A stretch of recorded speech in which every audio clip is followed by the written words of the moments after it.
All right, hello everyone. My apologies for the late start. We unfortunately had a massive distributed denial of service attack against our servers, and saturated all of our data lines. Like basically hundreds of gigabits of data were saturated. We think we've overcome most of that, and it's now time to proceed. But as this massive attack illustrates, there's a lot of opposition to people just hearing what President Trump has to say, and I'm honored to have this conversation. I want to emphasize it's a conversation, um, and it's really intended to just get a feel for what Donald Trump is just like in a conversation. It's hard to catch a vibe about someone if you just don't hear them talk in a normal way. And when there's an adversarial interview, like no one's themselves in an adversarial interview.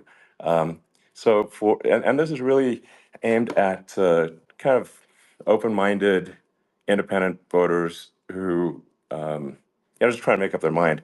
Uh, and so you can understand like what is what is it just like to have a conversation. So um, honored Donald, great uh, to speak. We had a great conversation yesterday. As you mentioned yesterday, if we could just record that conversation and post it, it would have been excellent. And I hope we can have something like that today. Well, I think we will. I'm pretty sure we will. And congratulations, because I see you broke every record in the book with so many millions of people, and it's an honor. We view that as an honor. And then you do want silencing of certain voices. Usually, those are voices that have something to say that are constructive, oftentimes constructive. And Yeah. so we have to consider it an honor. But congratulations on breaking every record in the book tonight. That's great. Well, thank you. Um, well, I mean, maybe we could start off with, the assassination attempt, which was an incredible thing. And I have to say that, your actions after that assassination attempt were inspiring. Um, you, instead of shying away from things, instead of ducking down, um, you were pumping your fist in the air and saying, fight, fight, fight. And I think that's, I mean, the president of the United States represents America, and I think that is America. That is strength under fire, and so that's a big a part of the reason why I was excited to endorse you as the president of the United States for having another term here. Is that was just incredibly inspiring. But I mean, what was it like for you? Not pleasant, I have to Not be honest. pleasant. I said there Yeah. was I blood. I mean, had being more shot is blood. not I didn't much know I had. fun. I didn't know I had that much blood. The doctors later told me that the ear is a place that is a very bloody place if you're going to get hit. But in this case, it was probably the best alternative you could even think about because it went at the right angle, and it was a hard hit. It was very, uh, I guess you would say surreal, but it wasn't surreal. I was telling somebody you have instances like this, or like a lot less than this, where you feel it's a surreal situation, and I never felt that way. I knew immediately that it was a bullet. I knew immediately that it was at the ear, Yeah. and because it hit very hard, but hit the ear. And I also heard people shout, "Bullets, bullets!" Get down, because I moved down pretty nicely, pretty quickly, and we had bullets flying right over my head after I went down. So I'm glad I went down. The bigger miracle was that I was looking in the exact direction of the shooter, and so it hit me at an angle that was far less destructive than any other angle. So that was the miracle. That was Yeah. for those Split people that second. don't believe in God. I think yeah, we got to all start thinking about that. You have to, I'm a believer now. I'm more of a believer, I think, and a lot of people have said that to me. A lot of great people have said that to me, actually. But it was amazing that I happened to be turned just at that perfect Yeah. angle, and all because I put down a chart on immigration that showed that the numbers were so great. I love that chart I even mean, more maybe it's now a that I sign. open it. Maybe Yeah, that's a sign, you know. it's an immigration sign. You But highlighted a serious issue, and yeah, at that moment, that's right. the bullet missed your, you know, hit your ear, but you know, missed your head. I mean, your, Well, you know, the yeah, amazing thing is that the sign, I said, bring down that sign on immigration. And it was literally about an eighth of a second where it would be good. And after that, it was going to yeah, be a disaster, no matter which way you were facing. But it just had that perfect angle, which was yeah, exactly at this shooter. Very sad situation. Such a sad situation. As you know, we lost somebody that was great, Corey, yeah, who, a firefighter, a great gentleman, a great trumper. He was just a fantastic family and a fantastic man. And a friend of mine came up, Elon, and said, "I'd like to give the family some kind of help." And I said, "All right, that's great." He said, "Do you mind?" I said, "I don't mind at all." And he wrote out a check for $1 million, gave it to the wife. And, you know, she said, "This is really nice, but I'd rather have my husband back," which is a nice thing for sure, somebody to say, to be honest. She's great. The family is great. And we raised a lot of yeah, money for them and for two other gentlemen are unbelievable people also. They were hit really badly. They thought they were not going to make it, and they did. The doctors in the Butler area, I tell you, they were incredible. They saved the two, and they were really hit tough, both of them yeah, equally. And we thought yeah, my first question was because I heard bullets flying over me. And I said, "How many people were killed?" Because we had a massive crowd there, a tremendous yeah, thousands and thousands of people, and there was no land. I mean, it was all people. So I said, "How many people have been killed?" Because I knew there were other shots being fired, sure, and they said, "We don't know yet, but some people have been badly hurt." And I have to give the Secret Service sniper, they call him, or sharpshooter, but sniper, yeah, because he didn't know there was a problem. He's an extraordinary shot, obviously, and he didn't know there was a problem. And he was yeah, able to pick it all out within 5 seconds. And he used one bullet from very far away, I guess probably about 400 yards. The shooter was 130, but yeah, he was on the opposite side of the field and the podium, and he saw the smoke and the flame from the gun, immediately recognized it, and immediately took a shot. And it was one perfect shot from very far away. And if he didn't do yeah, that, Elon, he would have. I mean, if he would have, a lot of people, a lot more people could have been sure, badly hurt and killed. So yeah, I have to absolutely, take my hat off to him because that's also a surreal. You know, he's been with them for 23 years, and yeah, he's never had anything like this. And all of a sudden, he has to act, and it's a very tough thing to sure, act and to be shooting somebody. But he saw the gun, saw the smoke, saw the flame from the gun very far away. I obviously has very good eyes. He's got very good vision, which assume you have yeah, to have in that particular work. But he took absolutely, aim very quickly, and it was they say it was approximately 5 seconds from long range, yeah, one bullet. If that didn't happen, yeah, because the shooter had a lot of bullets, he had a lot of cartridges up sure. there with him, so could have Well, been very. I mean that's clearly you know, he was very confident in taking that shot to stop the attempted assassination. But I mean, there does seem to be, I mean, some pretty significant failings elsewhere in the system. Like, there's just no way that, like, how on earth does a shooter get on a roof 130 yards away? Um, that seems crazy. I think most people people are wondering how on earth could such a thing happen? Well, I view it as two ways. There should have been nobody on the roof. There were people, Yeah, because there were so many tens of thousands of people there.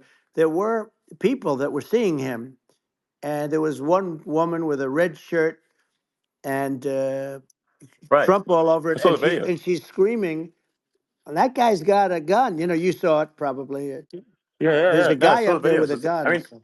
it's like I guess, I mean, for my part, and I think probably many members of the public are wondering how the heck are, you know, basically people wondering by it, pointing out there's a guy on the roof with a gun, Yeah. and they're seeing it, but somehow it's not being addressed. That just seemed Yeah, crazy. well, they're going to learn from this. The communication between the local police, who sort of had an idea, and then ultimately a man lifted himself up to the roof, could barely do it because he was pulling himself up, and Yeah, he saw the man with the gun. The man with the gun pointed the gun at him. He thought he was probably going to get shot, but he was like pulling himself up, and because of that, he couldn't get to his gun, and he fell down. Actually, very badly hurt his leg, his ankle. I hear very badly, okay. but he fell down, and he did. From what I understand, he did say there's a guy up there with a gun, and the shooting started very quickly after that. I think it forced the shooter to go maybe quicker. You're supposed to be a very good shot. Yeah, My sons, Don and Eric, they can't believe what happened, but they said from 130 yards, a bad shot would hit that target almost every time. They said it's like in golf, yeah, sinking a 2-foot putt. yeah. It's not a tough No, shot. it's not a Um, long shot. The Secret Service person had the long shot. He had triple the yeah, distance actually. So it was a terrible thing. Look, it's hard. I have to say this about the Secret Service. When I went down, and I went down based on, I think, they're screaming, but other people also, because people saw this happen. You had so many people. One of the miracles was that nobody ran. I mean, if a gun goes off, the crowd yeah, control people showed us this. When guns go off, and it does happen in stadiums at a soccer match or some kind of a match, everybody flees. They call it a stampede, like cattle. But everybody, and a lot of yeah. people get killed with those stampedes. We had Sure. more people than you'd have at some of these matches, or these games, and nobody left. You had a small group behind us in the grandstand, and that was full. And you look at it as it was taking place, and normally they'd be running. They didn't leave. They saw that I was hurt. They saw a lot of blood, and they saw that I went down, and it's almost like they wanted to be with me. Well, out front, you had thousands, tens of thousands of people. As far as the eye could see, you had people in Butler, as far as the eye could see, and uh, Yeah, and a lot of press too. There were many cameras on watching this. It's what makes it so different, because normally things happen that aren't good, but you never have a picture of it. Here we have all these cameras shooting it, so yeah. sort of amazing. But one of the interesting things was that you didn't have anybody flee, you didn't have anybody stampede, Sure. nobody. And there were some people behind me. They stood up and they're looking like, I mean, I'll tell you, Yeah, you yeah. want to have them in a foxhole with you. I want to meet some of those people, Sure, because sure. it's so different from what you heard. But so I was down, but the Secret Service Yeah, guys, there were bullets flying right over my head. You could hear them go whizzing, yeah, and these guys came jumping on top of me, and a young lady, Kate, uh, would jump. They moved so fast, and let me tell you, that took tremendous courage. Now there was a lack of coordination. There was, obviously everybody understands that somebody, that building should have been covered, and yeah, yeah. I mean, that was I the think big that thing. like, I mean, looking at the aerial views, that building would be like the number one spot for a sniper. I mean, it's like the if you were to pick like what is the favorite what if you so if the goal is to assassinate, what's your favorite spot? That building, the You're roof of that right. building would be number one. That would have been the spot. It's like you can ask for a better No, location. It's like number no, that one. would have been the spot. Um, You know what people think yeah, is when the local policeman, who, by the way, he really he did what he was supposed to do. He couldn't hold on any longer. And then when he got yeah, his head just peeking above, this guy standing there with a gun at his head. And when he fell down, again, hurt his ankle very badly, but he was making the calls. But what happened is the firing took place very soon. So what they yeah, think is that this guy ran to his site, which he had all planned out with the gun. He ran to the site and he started shooting fast, and maybe that's why he sort of missed. I mean, he uh, yeah. But he as you got said, me, but he it would have could have hit. been I mean, a much yeah. bigger problem. But he totally would have hit if you hadn't turned your head. So like there was it was a very near It thing. was a So miracle. If I hadn't um, turned my head, yeah, I would not be talking to you right now. As much as I like you, exactly. I would not. Yeah, I would well, not be talking to you. maybe talking to me from another realm, perhaps. Yeah, that's Um, right. We'd be talking from a so different place. But it was a very terrible experience. The Butler Hospital, they did such a great job. The doctors were so good. Everybody was so good. There was a mistake. If somebody knew, because people were hearing that, there was just a bad feeling that there was somebody was around. You know that story now. It's been pretty yeah, well. yeah, And yeah, if somebody could have said, because they've oftentimes said, like there'd be a lightning storm or something. Because I've done, I think over 300. I think I did a lot more than that, but we did a lot. And oftentimes they'll say, "Sir, could you wait 10 minutes, please? Sir, could you wait 20 minutes? There's a storm overhead or lightning or something, right?" And yeah, that happens yeah, often.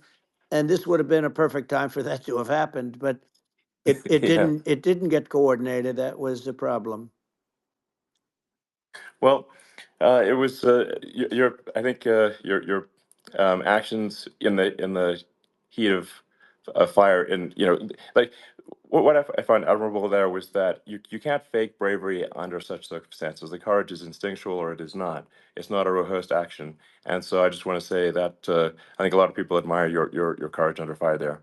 And Well, yeah, so thank you very yeah, much. I appreciate it. I didn't think of it. I just wanted to get up and I wanted to stand up. I wanted to let people know, I felt I was good when they were on top of me, covering me, actually, very much covering me and very bravely.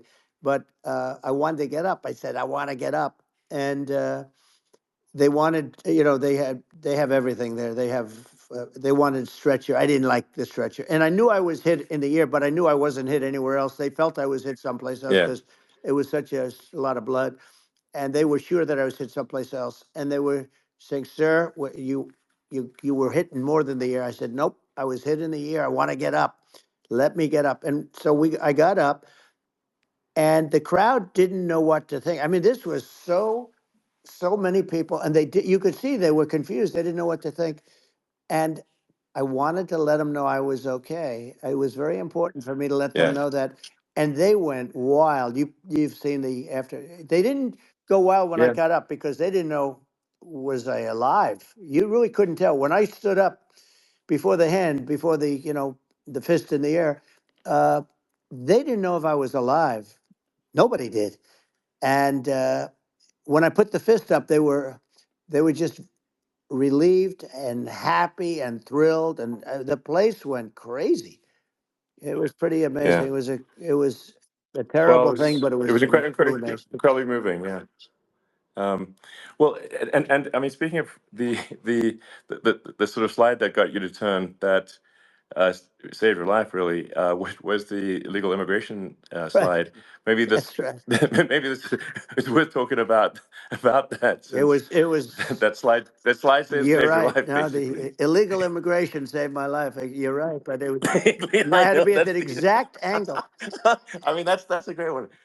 Saved by illegal You know, immigration. the incredible 100%. thing though, when you talk about the odds, you had to be exactly at that angle. But the incredible Yeah, thing is that the chart, I used it less than 20% of the time.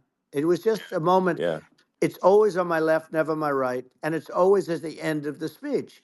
So here yeah, we have it. It's on the right, not the left. It's at the beginning, not the end. And even the people that put it up, they were unprepared, and they did a great job. They got it up immediately, fortunately. But I looked to the right, and the bullet came whizzing by, hitting my ear. So it was amazing. But when you think of the odds of that, and yeah, yeah, that normally you wouldn't use it. Normally I wouldn't have the thing, and then it would yeah. have been a very different story. It's very much. I say an act of God. It's a miracle that it happened, and I'm Sure. honored by it. I'm honored by it. Well, what were you about to say about illegal immigration before you were rudely interrupted with a Well, I was bullet? going to say how good the numbers were. By the way, we're going back to Butler, and we're going to go Great. back in October. We're all set up, and the people are fantastic in Butler. It's a great area. Great, these are incredible people. like the three that in the case of Corey killed and the other two, the families are, I got to know them a little bit, and the families are great. But we're going back to Butler. And I think I'll probably start by saying, as I was saying, As, yeah, as you were prior to saying, being so exactly. So, horribly interrupted. yeah, But yeah. So rudely interrupted by an yeah, assassination so it was, attempt. but no, but the chart, Some people have no manners. Elon, the chart was just a chart that in my last week, we had the best illegal immigration numbers, meaning stopping. It was at the lowest. You've seen the chart. It's become quite a famous Yeah, chart, yeah, but that was the lowest yeah. point ever recorded. It was a really, I mean, I was very proud of those numbers. And then you see what happened with these people, Kamala and Joe. You see what happened. They just let it go. I had remain in Mexico policies. I had all these different policies that was so good. Uh, Guys like Tom Holman and Brandon Judd from Border Patrol. All these are all people that they've been on television. They says the best numbers we've ever had. We had so many different checks, catch and release in Mexico, not the United. We had catch and release in the United States. We had it in Mexico. We had so many things. We had things where if people, many people come in there, they have contagious diseases.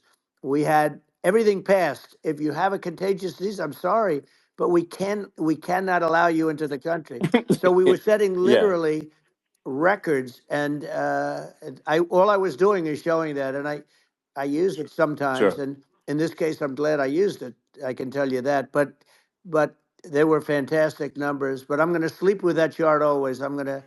I'll be sleeping with that chart. That chart was very important for a lot of reasons. Well, I mean, would it be accurate to say that you're supportive of legal immigration, um, but but we also need to shut down illegal immigration, and especially unvetted illegal Yes, immigration, because and that's not the same as saying that everyone who's an illegal immigrant is bad. In fact, I think most people who are illegal immigrants are actually good, but you can't tell the difference unless there's a solid vetting of who comes across the border. Does that accurately 100%. represent your position? I say it Okay. very simply. They have to come in legally. They have to be checked Yeah. because look, Kamala was the border czar. Now she's denying it. Everything that I do, she's Yeah. saying she was strong on the border. We're going to be strong. Well, she doesn't have to say it. She could close it up right now. They could do things right now. It's horrible. Uh, no tax on tips, and all of a sudden she's making a speech and there will be no tax on tips. I said that months ago. And by the way, they had just the opposite. They had not only tax on tips, but they hired 88,000 IRS agents, and many of them were assigned to go get waitresses and caddies and all of this on tips. They have a policy. They had a policy that they were really going to go after you and were really harassing people horribly. And then all of a sudden, for politics, she says, she comes out with what I said, which I think is terrible, and I think it's also hitting them very hard. These people are fake. Now they're also saying they did a good job on the border. We had the worst numbers in the history of the world, not of our country. There's never been a country in history that has had a catastrophe like this. We've had, I believe, and I think you believe this too. You hear 12 Yeah. million, 13. I believe it's over 20 million people came into our country, Yeah. many coming from jails, from prisons, from mental institutions, or a bigger version of that is Yeah. insane asylums, and many are terrorists. And I'll tell you what, they're coming not just from South America, they're coming from Africa, they're coming from all over the world. They're coming from Asia, they're Yeah. coming from the Middle East, they're coming from countries that are uh, stupidly and horribly bombing Israel October 7th. They're coming from all over the world. And you look at it's so sad October 7th because it should have never happened. Yeah. It's so sad when Sure. you look at Ukraine. It should have never happened. We have a defective Yeah. government. These are defective people, and they're not people that should be running it. But where you see it the best is the border, because you have millions of people coming in a month, and then she gets up and she tries to pretend like she's going to do something. She had 3.5 years. And by the way, they have another 5 months that they can do something, but they Yeah. won't do anything. It's all talk. She's No. incompetent and he's incompetent. And frankly, I think that she's more incompetent than he is. And that's saying something because he's not too good. Yeah. No. I think it is. essential to have a secure border. I mean, you're really not a country unless you have a Correct. secure border, and And uh, secure elections you too. know, yeah, absolutely secure elections, and so it's just essential to have a real border, or we can't function as a country, and our services, our central services are being overwhelmed in a lot of cities, um, and as we were talking about earlier, I think having a legal immigration process that is smooth and efficient and done well, and speaking as someone who is a legal immigrant, and I think I mean, like one way to think of it is, who do you want on your team? Um, who do you want on Team America? And I think we want to just say, okay, we want to let in people who are gonna, be great contributors to our society and to our economy, Right. and who do you want on the team? And it's not to say that, like in my opinion, actually, I'd say like probably most of the illegal immigrants actually are actually good, hardworking people. That's my opinion. But some are not, and you just have this sort of adverse selection process where, if somebody's if somebody's like you know, uh, has a career in theft or robbery. I don't understand what's taken them so long to get here, because we're such a target-rich environment. Um, I mean, why aren't they? Why aren't more people who have a career in, bad things coming here sooner? Because I mean, it's a piece of cake to go rob, houses in L.A. or New York, compared to other parts of the world, and in a lot of places in America, if you try to stop the person who's robbing you, you'll be arrested. Yeah. Yeah. So it's insane. It's right. I mean, what's happening with crime, and our police are so good, but they're not allowed to do their job. But I have to tell you, Elon, I They're hate not. to say it because it's such a downer to say it. I hate to say it. I hate it, but you have a lot of people that just shouldn't be. I think it's a much bigger number than you think. They're I allowing, think you're again, right. they're Yeah. allowing people from their jails. And if you were running one of these countries where they're coming from, you would have had all of them. As an example, Venezuela, their crime is down 72%. They're taking their drug dealers, they're taking, frankly, their prisoners, they're emptying out their prisons. They're taking their criminals, their murderers, their rapists, and they're Yeah. delivering them into But the. that's what Castro did. Yeah, That well, he did he, on a he much smaller scale. yeah, It was a much smaller yeah, scale. But this is a massive scale because this is being done worldwide. But here's what's happening: crime all over the world is down. And wait till you see the numbers that we have. This is migrant crime. This is crime that's going to be. yeah, And I saw it today in New York where somebody was knifed with raped the girlfriend of a man that stood there watching in New York in one of the shelters and started sure, pulling out the knives, and bad things happen today. But this is happening every day. These are rough people. These are people that are in jail for yeah, murder and all sorts of things, and they're releasing them into our country, and they're telling them, if you come back, we're going to kill you. We're going to give you the death penalty or kill you.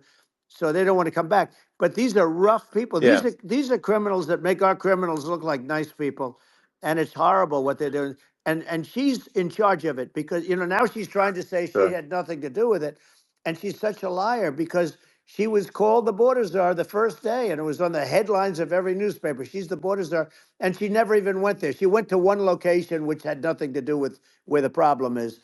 She went in and out, I right, guess, because she was getting a lot of pressure, yeah, but yeah, had nothing to do where the problem yeah. is. But she was the Well, border czar, and people yeah, yeah, can't allow them to get away with their disinformation campaign. Now she's trying to say that she wasn't.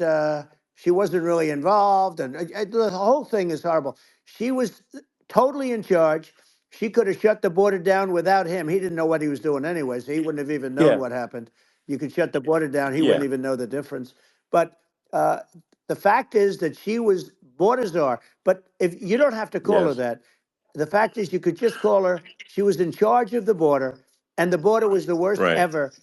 It's simply not working. No, It's it's I mean, horrible.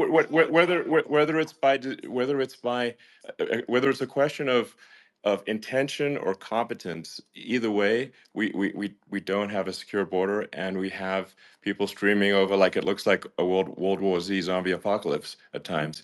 And sometimes you got to sort of wonder, like, is it real or not? So because you see things, you're like, is it real?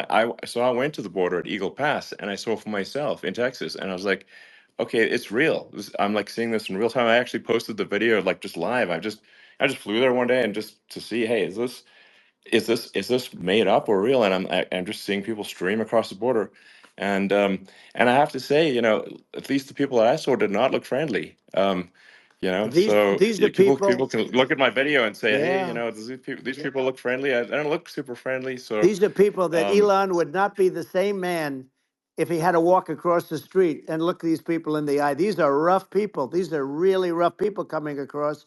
And I know rough people. And these are people that we don't want in our country. And the caravans are coming in and they're putting, and who's doing this are the heads of the countries. And you would be doing yeah, it, and so would I. And everyone would say, oh, what a terrible thing to say. The fact is, it's brilliant for them because they're taking all of their bad people, really bad people. And I hate to say this, the reason the numbers are much bigger than you would think is they're also taking their non-productive people. Now, these aren't people that will kill you. We have enough of them, but these are people that are non-productive. They are just not productive. I mean, for whatever reason, they're not yeah. workers or they don't want to work or whatever. And these countries are getting rid of non-productive people in the caravans in many cases, and they're also getting rid of their murderers and their drug dealers and the people that are Yeah, really brutal people. And they're coming into our country yeah, at levels that have never been seen before.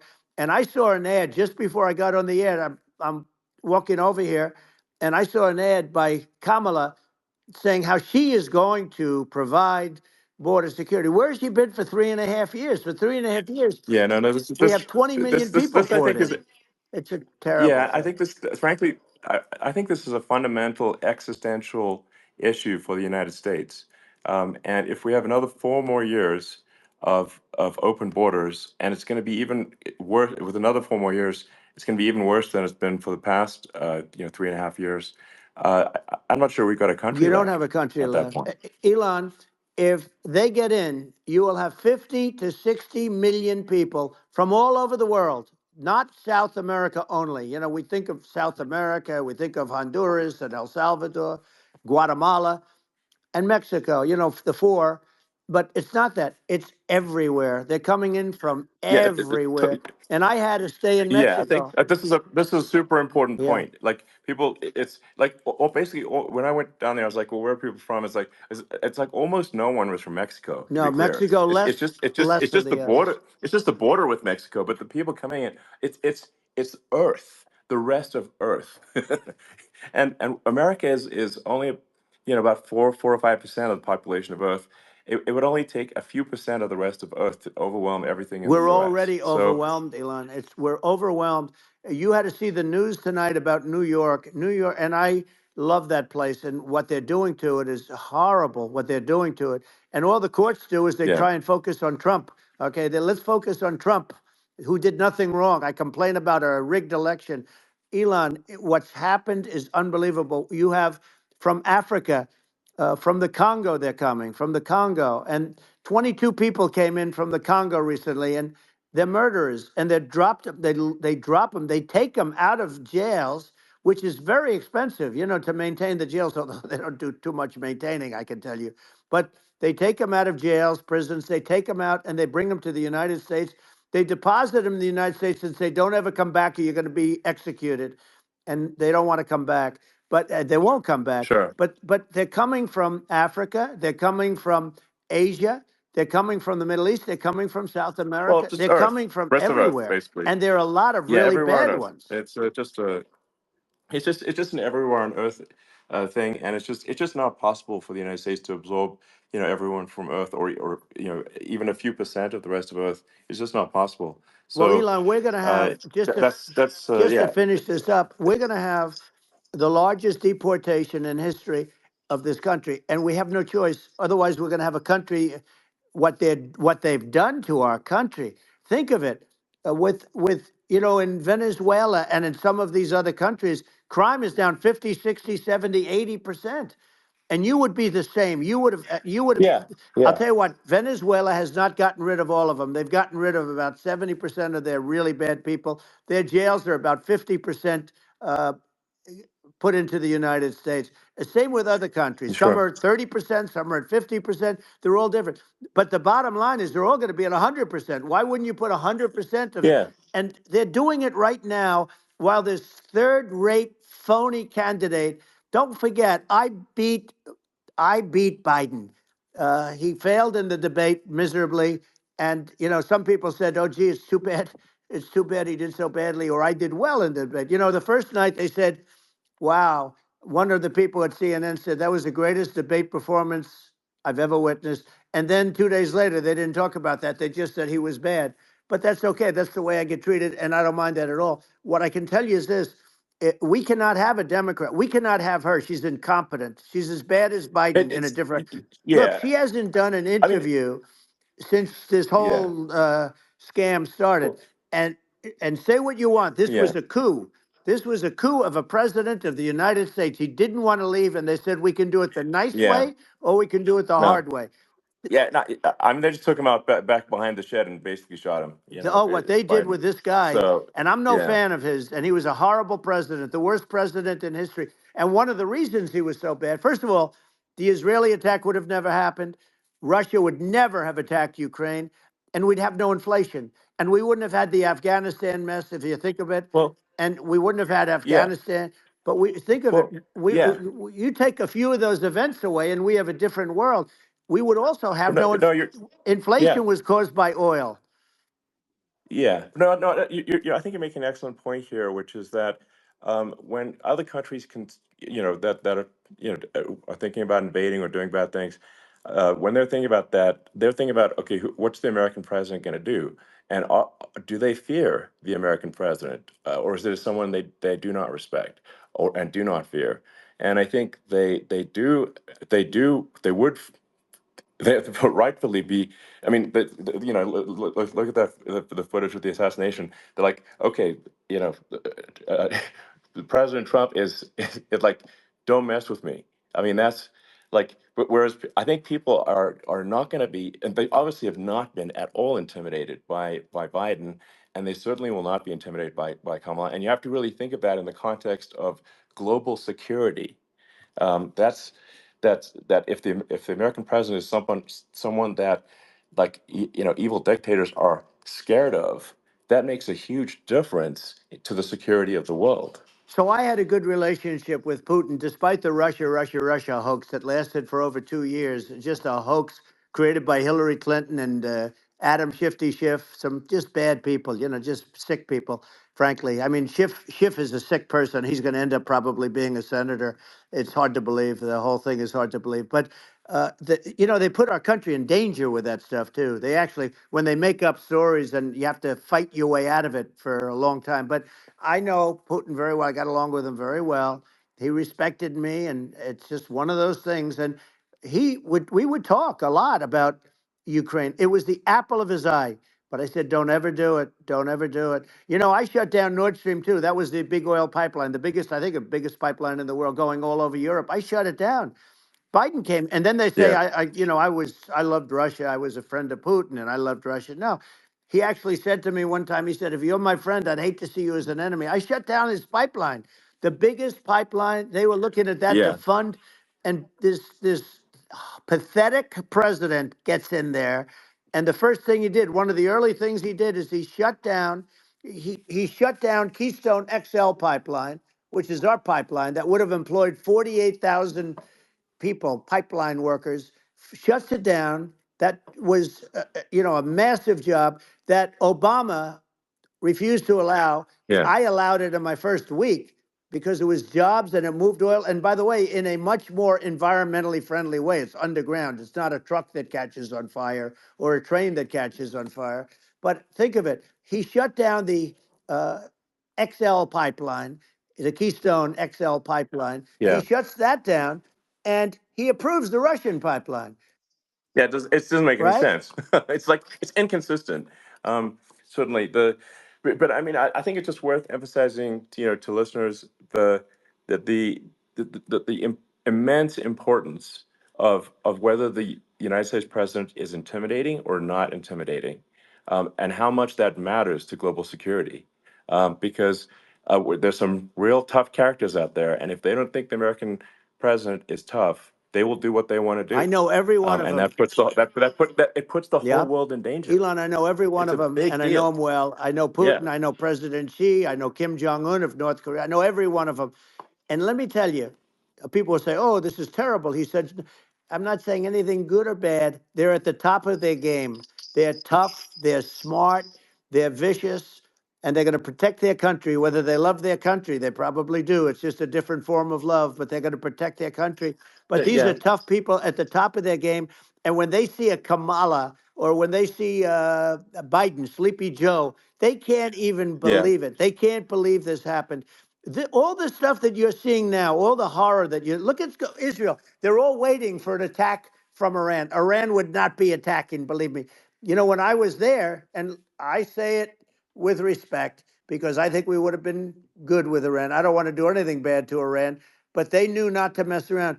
Iran was broke because I told China, if you buy from Iran oil, it's all about the oil. That's where the money is. But if you buy oil from Iran, you're not going to do any business with the United States. And I meant it. And they said, we'll Yeah. pass. Yeah. They didn't buy oil. Other countries, likewise. Sure. You want to buy, you're not doing business with the United States. And they were at a point where they had no money for Hamas. They had no money for Hezbollah. They had no money for any of these instruments of terror. And it was amazing. In fact, there were articles when I was leaving, which is hard to believe, actually, especially when you look at what's happened to our country. Our country is so bad right now. It's such a different place. We were respected. Think of it. 4 years ago, we were so respected to a point where when I said don't buy oil, they didn't buy oil, but they had no Yeah. money, Yeah. and Israel would have never been attacked. Zero chance. And again, I said to Vladimir Putin, I said, don't do it. You can't do it, Vladimir. You do it, it's going to be a bad day. You cannot do it. And I told him things that what I do, and he said, no way. And I said, way. And you know, it's the last time we ever had the conversation. He would never have done. I got along well with him. I hope to get along well with him again. You know, getting along well with them is a good thing, not a bad thing. I got along well with Kim Yeah. Jong Un when I met with President Obama just before entering. You know, it's a sort of a ritual. And I sat down with him and we talked. It was supposed to be for a very short period of time. It turned out to be a long period of time. I said, "What's the biggest problem?" He said, "North Korea." I had that problem worked out very quickly. It was nasty at the beginning with Rocket Man and all the different things, Yeah. but all of a sudden I Those got a some those call. those some Oh, those were some epic tweets, by the way. yeah, they Those were were no, like they were epic. absolutely. Everything he said that he has a I- red button on his desk. I said, I have a red button on my desk too, but my red button is much bigger, and my red button works. And then I called him Little yeah. Rocket Man of Little Rocket Man. Anyway, here's the bottom line. All of a sudden I got a call from him and they said they want to meet. They want to meet me. And we met, Yeah. as you remember, we met in Singapore. We met also in Vietnam. And I got along with them great. We were Yeah. in no danger. But Yeah. It's President because Obama thought they we were going to respond. end up in Yeah. a nuclear war with him. And let me tell you, he's Yeah. got a It's not lot of true. nuclear Yeah, stuff too. He's exactly. got plenty of nuclear. It's He can do plenty of damage. it's So, yes. I mean, it's because I mean, people like Kim Jong Un, they respond to yeah. strength, not weakness. Well, And if you he and I project had a good strength, relationship. you could. Remember, I Yeah. remember I met him and we walked onto his land. Nobody ever walked onto his land before. I walked onto. I wouldn't say, Yeah. let's That bring was up cool. Secret Service again. I wouldn't say they were thrilled when I did that. I walked onto his land, and it was an amazing period. But we were not in danger with him because of me. I always Yeah. say that we have enemies on the outside and we have enemies on the inside. We have some really bad people in our government and people that are and controlling of the people. I mean, I'd mention names, but I really don't want to give them the credit. But we have some really bad, and I say they're more dangerous than Russia and China. If you have a smart president, a president that gets it, we are not in danger from those countries because they need us and they need our help. I mean, we forced Obama, if you think about it, Obama and Biden and Bush to a certain extent, in all fairness, forced Russia and China together. And if you're a history student, the first thing you learn is you cannot let Russia and China align. But then they also got, if you take a look, Iran, and they have North Korea. That's, they call it the axis of evil. In the old days, you had the axis of evil. Here we have a modern day axis of evil. These are powerful countries, very heavy nuclear, which is the biggest threat. Yeah. The biggest threat is not global warming, where the ocean's going to rise one eighth of an inch over the next 400 years. And you'll have more oceanfront property, right? The biggest threat is not that. The biggest threat is nuclear warming, because we have 5 countries Well, now that yeah. have significant nuclear power, and we have to not allow anything to happen with stupid people like Biden. Biden did something with Russia. There was no chance of him ever going in. And when I left, and then after I left, they started forming big armies on the border with Ukraine, right? And I looked at that, and I thought he was doing that because Putin's a good negotiator. I thought he was doing that to negotiate. But then Biden started saying such stupid things. For instance, he said that it can be a NATO country. Now, Russia, for as long as there's been NATO, has said we're never going to agree to that. And we go right up front and say that. And we did things and said things through this president with a low IQ, very low IQ. He had a low IQ 30 years ago, by the way, but now he might not even have a IQ at all. There's nothing on the board that goes this low. He said things that were so stupid that war would have been that war had zero chance of happening if I were there. Zero chance. He was saying everything Yeah. the opposite. Everything the opposite. And it's so sad because many more people have been killed in Ukraine than you read about. You don't read about how bloody it is and how disaster. Hey, Sure. look, just in the two armies, you lost 500,000 people. And Yeah. Ukraine's It's having a hard time. Ukraine, I don't know if you saw yeah. the article recently, and it's true. You don't hear the true story, but if you think about it, Russia's gone. Russia defeated Germany with us, and they defeated Napoleon. They've been around a long time. They're a big fighting Yeah. force, Sure. and Of it's course. very unfair. And Ukraine now doesn't have enough men. They're now using young men and very old men to fight, and we're in a very bad position. And I'm not going to blame exclusively, but I can tell you, I could have stopped that, and a smart president could have stopped that. It wouldn't have happened. But we had a Yeah. man that actually made it. It made it more prevalent. It was so bad. The words that he was using, the stupid threats coming from a stupid face that he was using. I said, this guy's going to cause us a war. He's going to cause us. And let me tell you, Yeah. it can Yeah. lead to World War III. That can lead to World War III. The Middle East can lead to. We have numerous places that could end up in a Yeah. World War III right now for no reason No, whatsoever. I think you're right. I think people underrate the risk of World War III, and it's just when you're looking at the risk of global thermonuclear warfare, it's game over for humanity, and that's it's something that people have, I think, after the end of the Cold War, people have become complacent about, but they actually have forgotten that there are currently a lot of nuclear missiles that have targeting parameters for the United States from other 100%. countries. And one of the things And we're going to do is it's we're going to yeah, build an iron dome over us. Israel has it. We're going to have the best iron dome in the world. We need it, and we're going to make it all in the United States. But we're going to have protection, because it just takes one maniac to start something. We're going to have protection, and we're going to have. Why shouldn't we have an iron dome? Israel has one.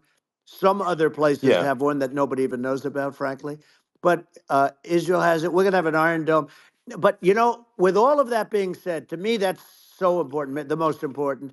But with all of that being said, the election's coming up, and the people want to hear about the economy and the fact that they absolutely, can't sure. buy groceries because they don't have enough money to buy groceries. The inflation has killed them. Food prices are up 50, 60, even 100% in some cases.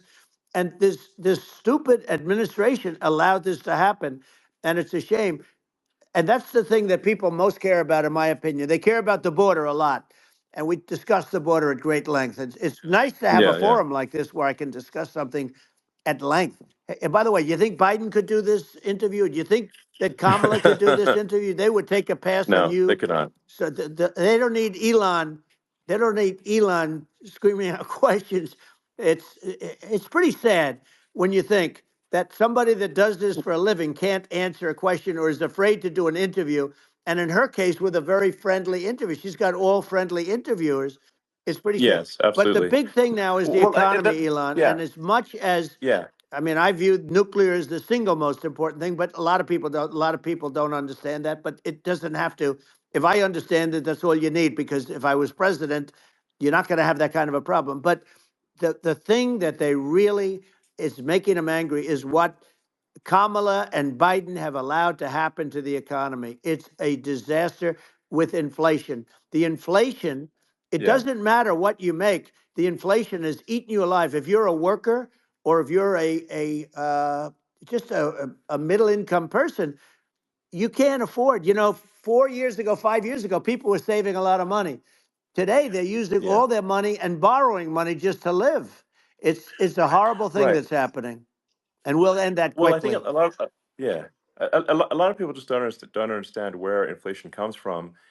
Inflation comes from government overspending because the checks never bounce when it's written by the government. So if the government spends far more than it brings in, that increases the money supply, and if the money supply increases faster than the rate of goods and services, That's right. that's inflation. Um, so really, we need to have we need to reduce our government spending, and we need to re-examine. I think we need like a government efficiency commission to say like, hey, where are we spending money that's sensible? Where is it not Right. sensible? And we need to live within our means. We're currently adding, I think, $1 trillion to the deficit every roughly Right. every 100 days. That's right. And the interest payments on the national debt have now exceed the defense budget. It's on the order of $1 trillion, It's interest. and it keeps Yeah, I growing. rebuilt our military, largely rebuilt our military, did a great job on it, which was so important. We had jets, we had fighters that were, and bombers that were 70 years old. And we did a great job in that. Then by the way, then we gave 85 billion of it back to Afghanistan, if you can believe it. We gave them 85 billion. They're one of the largest sellers Yeah, of military equipment in the world. They're selling what we gave them. That was one of the most embarrassing days in the history of our country. But if you think about, let's go back to the economy. We have to bring energy yeah, prices down. Energy started at the price of gasoline. Now your cars don't require too much gasoline, so you have a good, and you do make a great product. I have to say, I have to be honest with you. thank That you. doesn't mean everybody should have an electric car, but these are minor details. But your product is incredible.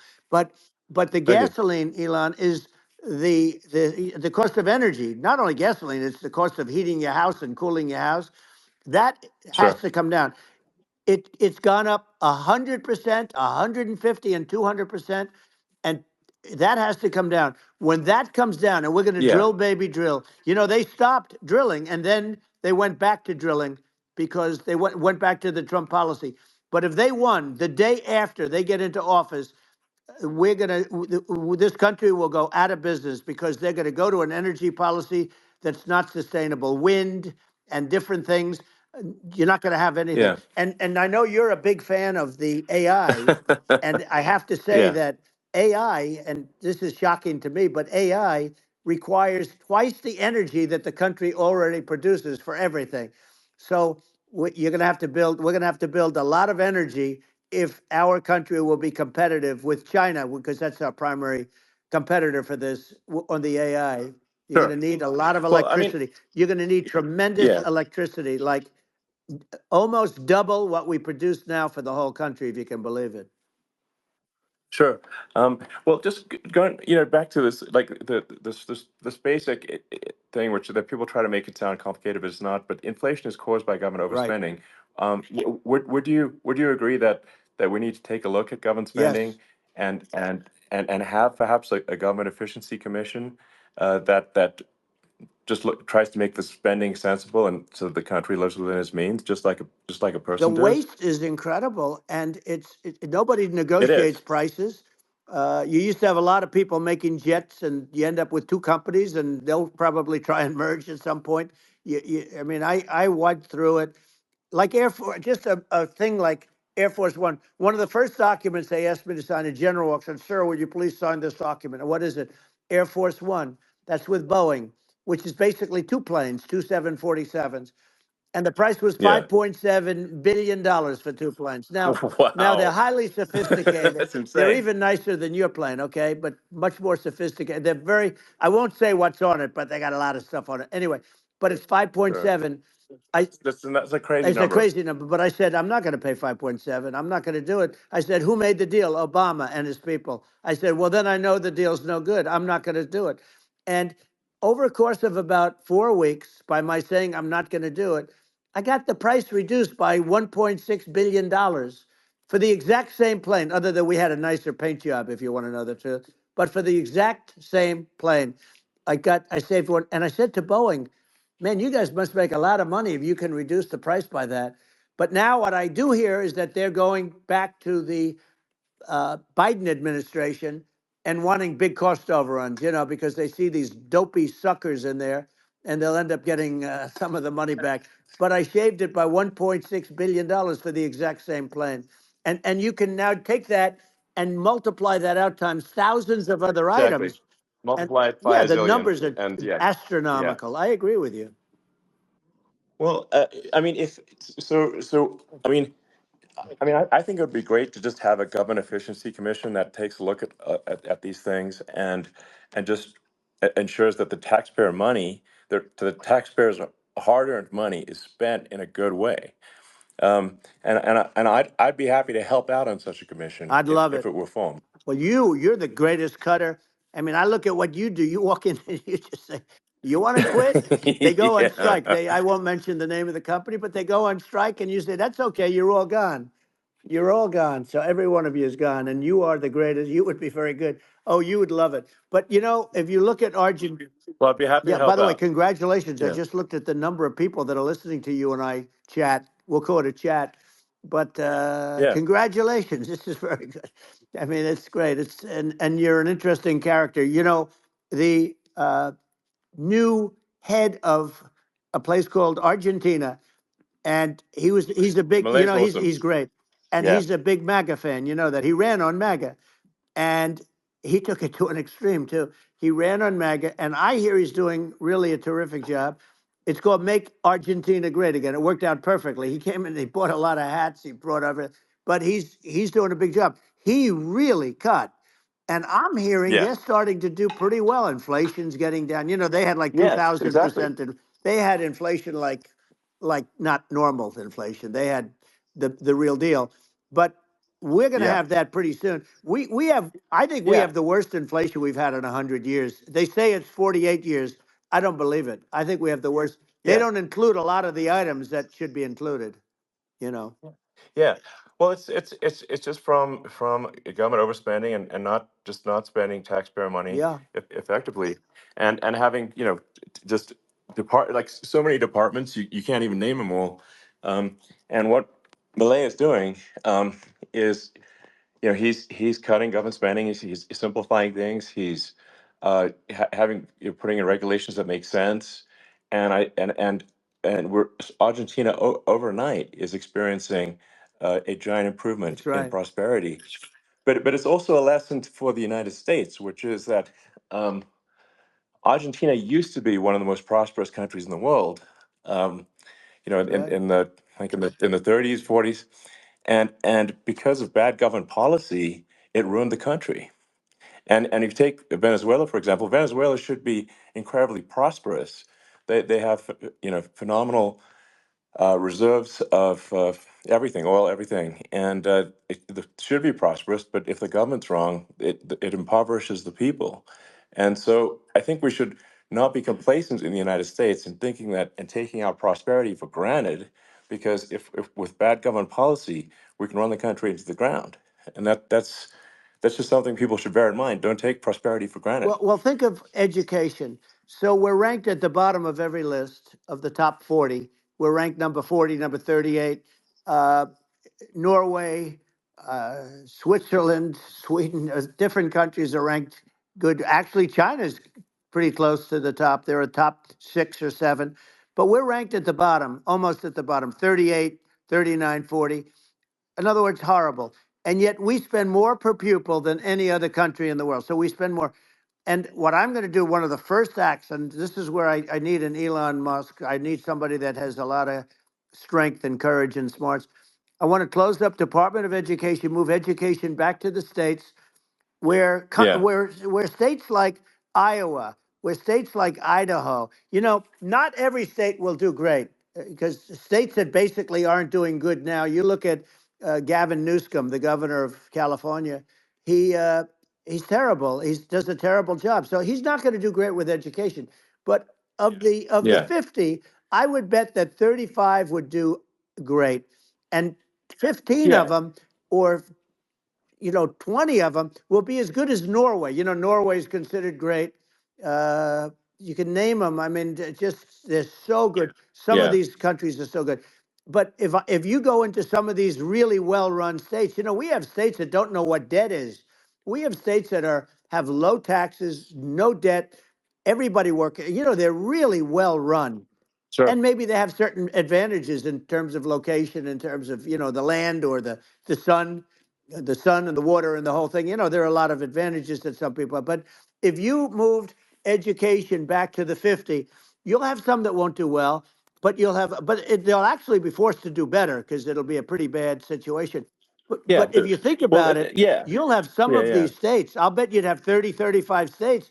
It'll be much better. And you know what it'll cost? Less than Yeah. half what it is in Washington.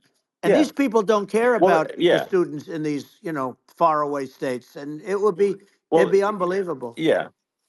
I think you're making a good point in that if the states have to if each individual if each state has to compete against other states, then people will That's naturally right. move to states where it's better. Well, like Um, California, as we said, it's a badly run state.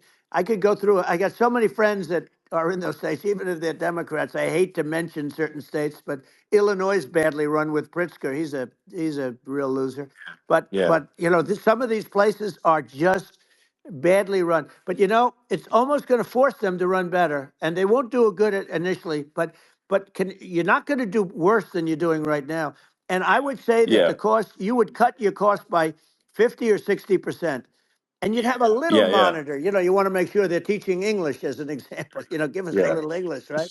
Sure, yeah. Right? No, but I mean, to what? I mean, some of these governors are doing so badly. I mean, they got so many people moving out of their state. They should get U-Haul Salesman of the Year award because they're driving so much U-Haul It's sales. actually Because just amazing. people moving out, Isn't it amazing to you as a businessman that they can even survive? Like Illinois, so many people are leaving, and you wonder, how do they survive? I mean, how do they survive? Uh, I saw where you left California and you moved to Texas. Texas does a great job. But, I Yeah, mean, I just wonder, how do these states survive when big businesses, a big oil company just left California, as you know, and they moved to Texas. How do these big states survive when they lose so many businesses and their taxes are already really high? The taxes are among the highest yeah. taxes. You almost wonder, how do they continue on? And in many cases, the governors don't do a good job in their crime-ridden places. You wonder, how do they continue to just go on? It's Well, not a good I think there's. situation. I mean, I think the only thing that's going to force some of these states to change is if they risk bankruptcy and they're not getting bailed out by the federal Right, government. right. Well, you're That's gonna that's you're the gonna only thing have that's going to that. get them to change. You remember the Yeah, area in California where they had that, where I guess somebody had sticky fingers and they stole a lot of money, and they went into a form of chapter, and it was very yeah, nasty for yeah. a period of time. But now it's probably the most popular place in all of California. So at some point, something like that may have to happen. But the problem is, you can't penalize people that loan money to the state when you have incompetent people like a Pritzker. Look, the family didn't want him in the family business, and then he ends up being governor of Illinois. So what is he going to be? Is he going to be a great governor?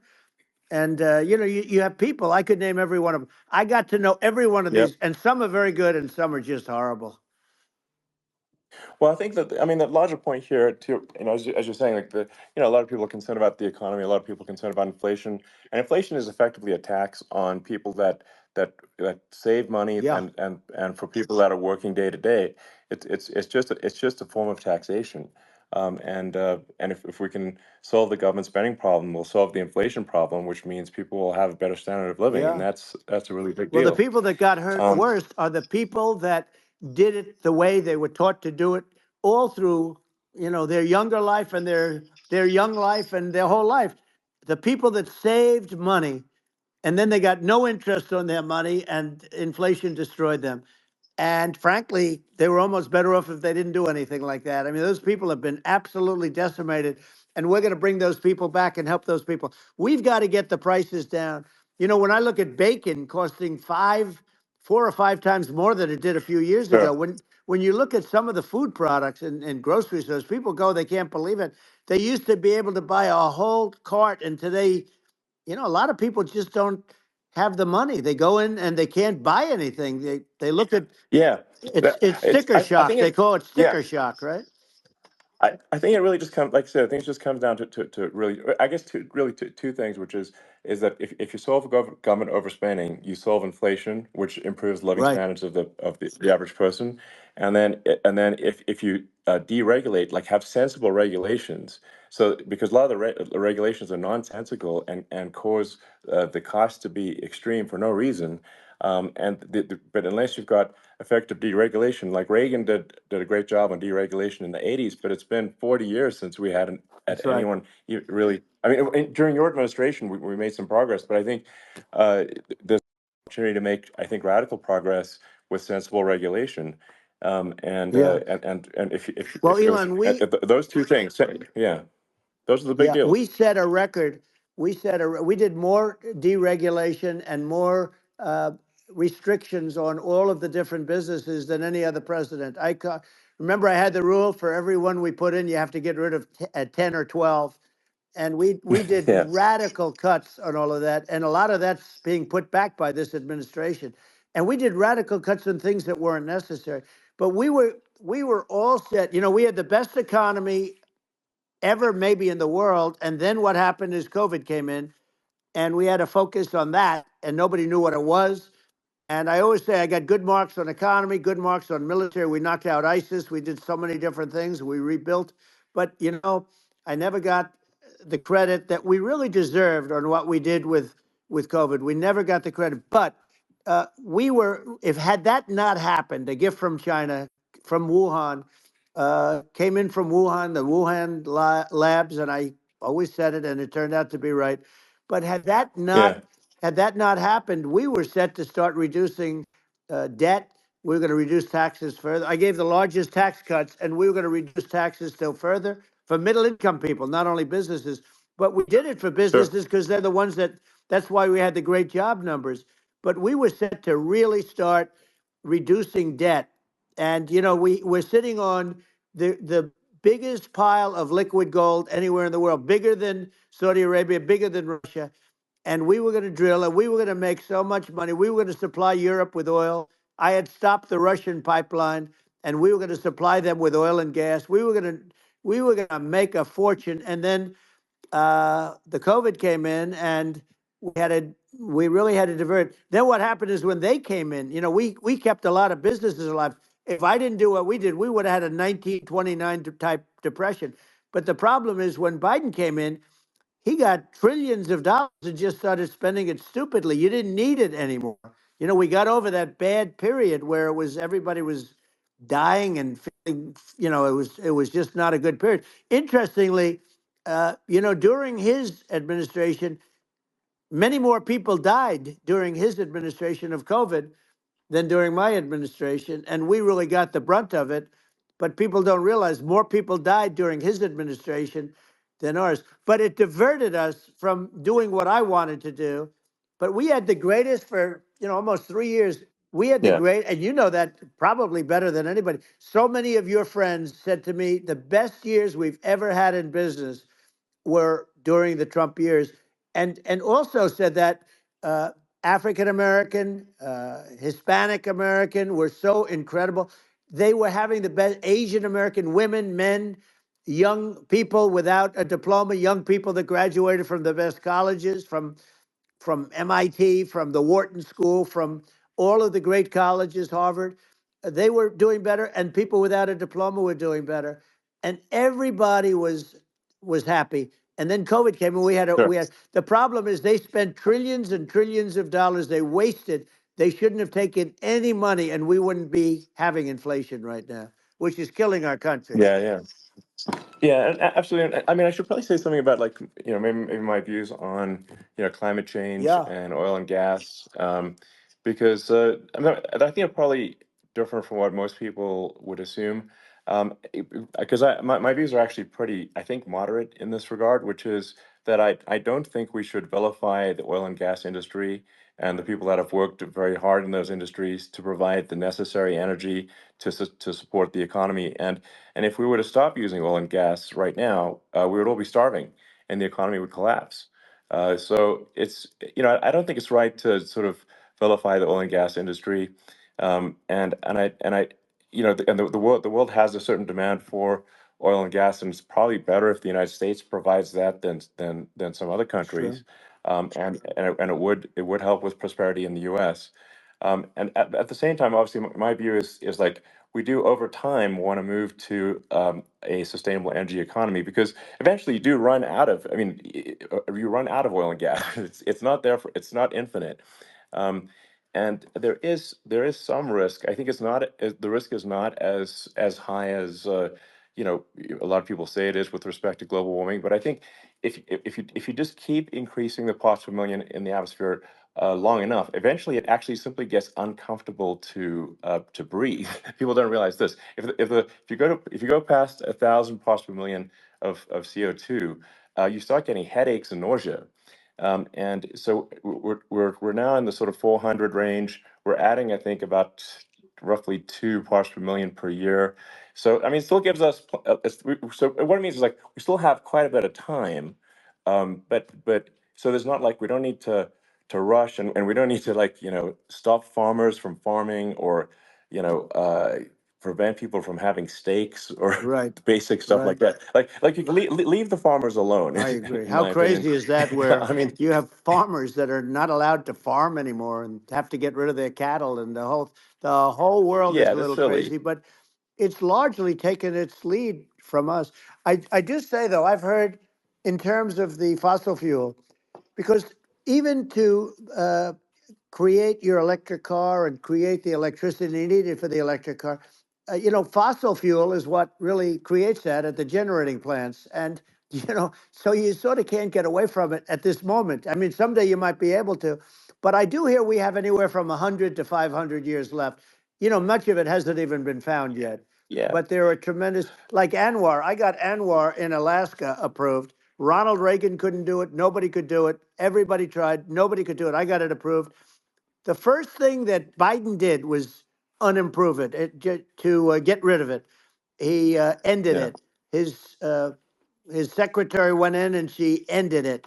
And what a disgrace. That's Anwar. That's bigger, or they think it could be bigger than Saudi Arabia in Alaska. Could be bigger than Saudi Arabia. But they went in and they terminated it. And I'll get it going very quickly, because not only is it big for Alaska, I mean, you talk about economic development, that for the United States, I mean, that is, they say bigger than Saudi Arabia or the same size, and pure, yeah. really good stuff. And, they end it. So I think we have, perhaps hundreds of years left. Nobody really knows. But during I that yeah. during that I mean, time, my something will estimate. come around that will be Yeah, very good. yeah. Yeah. Well, I mean, and my estimate would be, a little more aggressive than that, but it's not the sort of like we're all going to die in 5 years stuff. That's obviously BS. Um, but I mean, my view is like if you just look at sort of the parts per million that increments every year, you get sort of 2 or 3 parts per million every year of CO2. Uh, y- I mean, I think some of that it's problematic if it accelerates, if you start going from two or Right. three to say five, and then there may be some situations where you get just a step change increase in the CO2, Hmm. um, and I think we don't want to get too close to 1,000 ppm, because like that's actually makes it uncomfortable to breathe. Like just existing in 1,000 ppm CO2 is uncomfortable. That's like that's considered like an industrial hazard. Right? Just so it's that's actually, you start getting headaches and stuff. So it's even without global warming, it's not comfortable to live in. So you don't want to get too close to that. But I mean, I think we've got. I think we want to just move over, and like, and if I don't know, 50 to 100 years from now, we're I don't know, mostly sustainable. I think that'll probably be okay. Um, so it's not like the house is on fire immediately, but I think it is something we need to move towards. And on on balance, it's probably better to move there faster than slower. But like I said, without vilifying the oil and gas industry, and without causing hardship in the short term. I think this can be done, um, without, but people can still have, a stake, and they can still drive gasoline Sure. cars, and it's okay. It's like, it's not. I don't think we should vilify people for it, but I think we should just generally lean in the direction of sustainability. And I actually think solar is going to be a majority of Earth's energy generation in the future, and it's certainly trending that way. Mm-hmm. And so you get the solar power, combine that with batteries, so because obviously the sun doesn't shine at night, and then you use that to charge the electric cars, and you have a long-term sustainable solution. And that's what Tesla's trying to move things towards, and I think we've made a lot of progress in that regard. But when you look at our cars, we don't believe that environmentalism, that caring about the environment should mean that you have to suffer. So we make sure that our cars are beautiful, that they drive well, that they're fast, they're sexy. I mean, they're cool. In fact, literally, I mean, the sexy joke, Model S, Model 3, Model X, and Y spells out sexy. It's probably the most expensive joke out there. Right. Um, but I don't know, I like cheesy humor, so, um, but I'm not, I'm a big fan of, like, let's have an inspiring future, and Yeah. let's work towards, a better future, and we can do so without demonizing Right. people. I'm okay. You know, It's very interesting. You use the word global warming, and today they use the word climate change because you have some places that go up, and so they were getting themselves in a little trouble with the word global warming because not every place is warming. Some places are going the opposite direction. But I'm sort of waiting for you to come up with solar panels on the roofs of your cars and on the trunks of the cars, and it just seems like something that at some point you will come up with. I'm sure you'll be the first, but it would seem that a solar panel on the roofs, on flat surfaces, on certain surfaces might be good, yeah, at least in certain areas of the country where you have the world sure, where you have the sun. But I would think, and I have no idea because that's not my world, but I would think that this would be something that would be interesting. But the one thing that I don't understand is that people talk about global warming or they talk about climate change, but they never talk about nuclear warming. And to me, sure, that's an immediate problem because you have, as I said, 5 countries where you have major nuclear, and probably some others are getting there, and that's very dangerous. That's where you need a strong American president because you don't want to have this proliferation. But you have 5 countries and getting more. China is much less than us right now, but they're going to catch us sooner than people think. They're way lower. Russia and us are number one, and I mean, we're sort of tied. And China is far behind, but they're developing at a level that you're not surprised to hear very fast. They'll end up catching up, maybe even yeah, surpassing. But to me, the biggest yeah, problem is not climate change. It's not, and everything's a problem, but it's degrees. To me, the big problem is the nuclear power. The power of nuclear is so great. And when I talk yeah, yeah. about Nuclear power is underrated. It's I'll awesome. prevent World War Yeah. III, Oh, I will. But the okay. truth is that you have to because this is no longer army tanks going back and forth and shooting at each other. This is Yeah. a level of destruction and power that nobody's ever seen before. Yeah, and actually, there's the bad side of nuclear, which is a nuclear war, very bad side. But there's also, I think, nuclear electricity generation is Absolutely, you're underrated, right.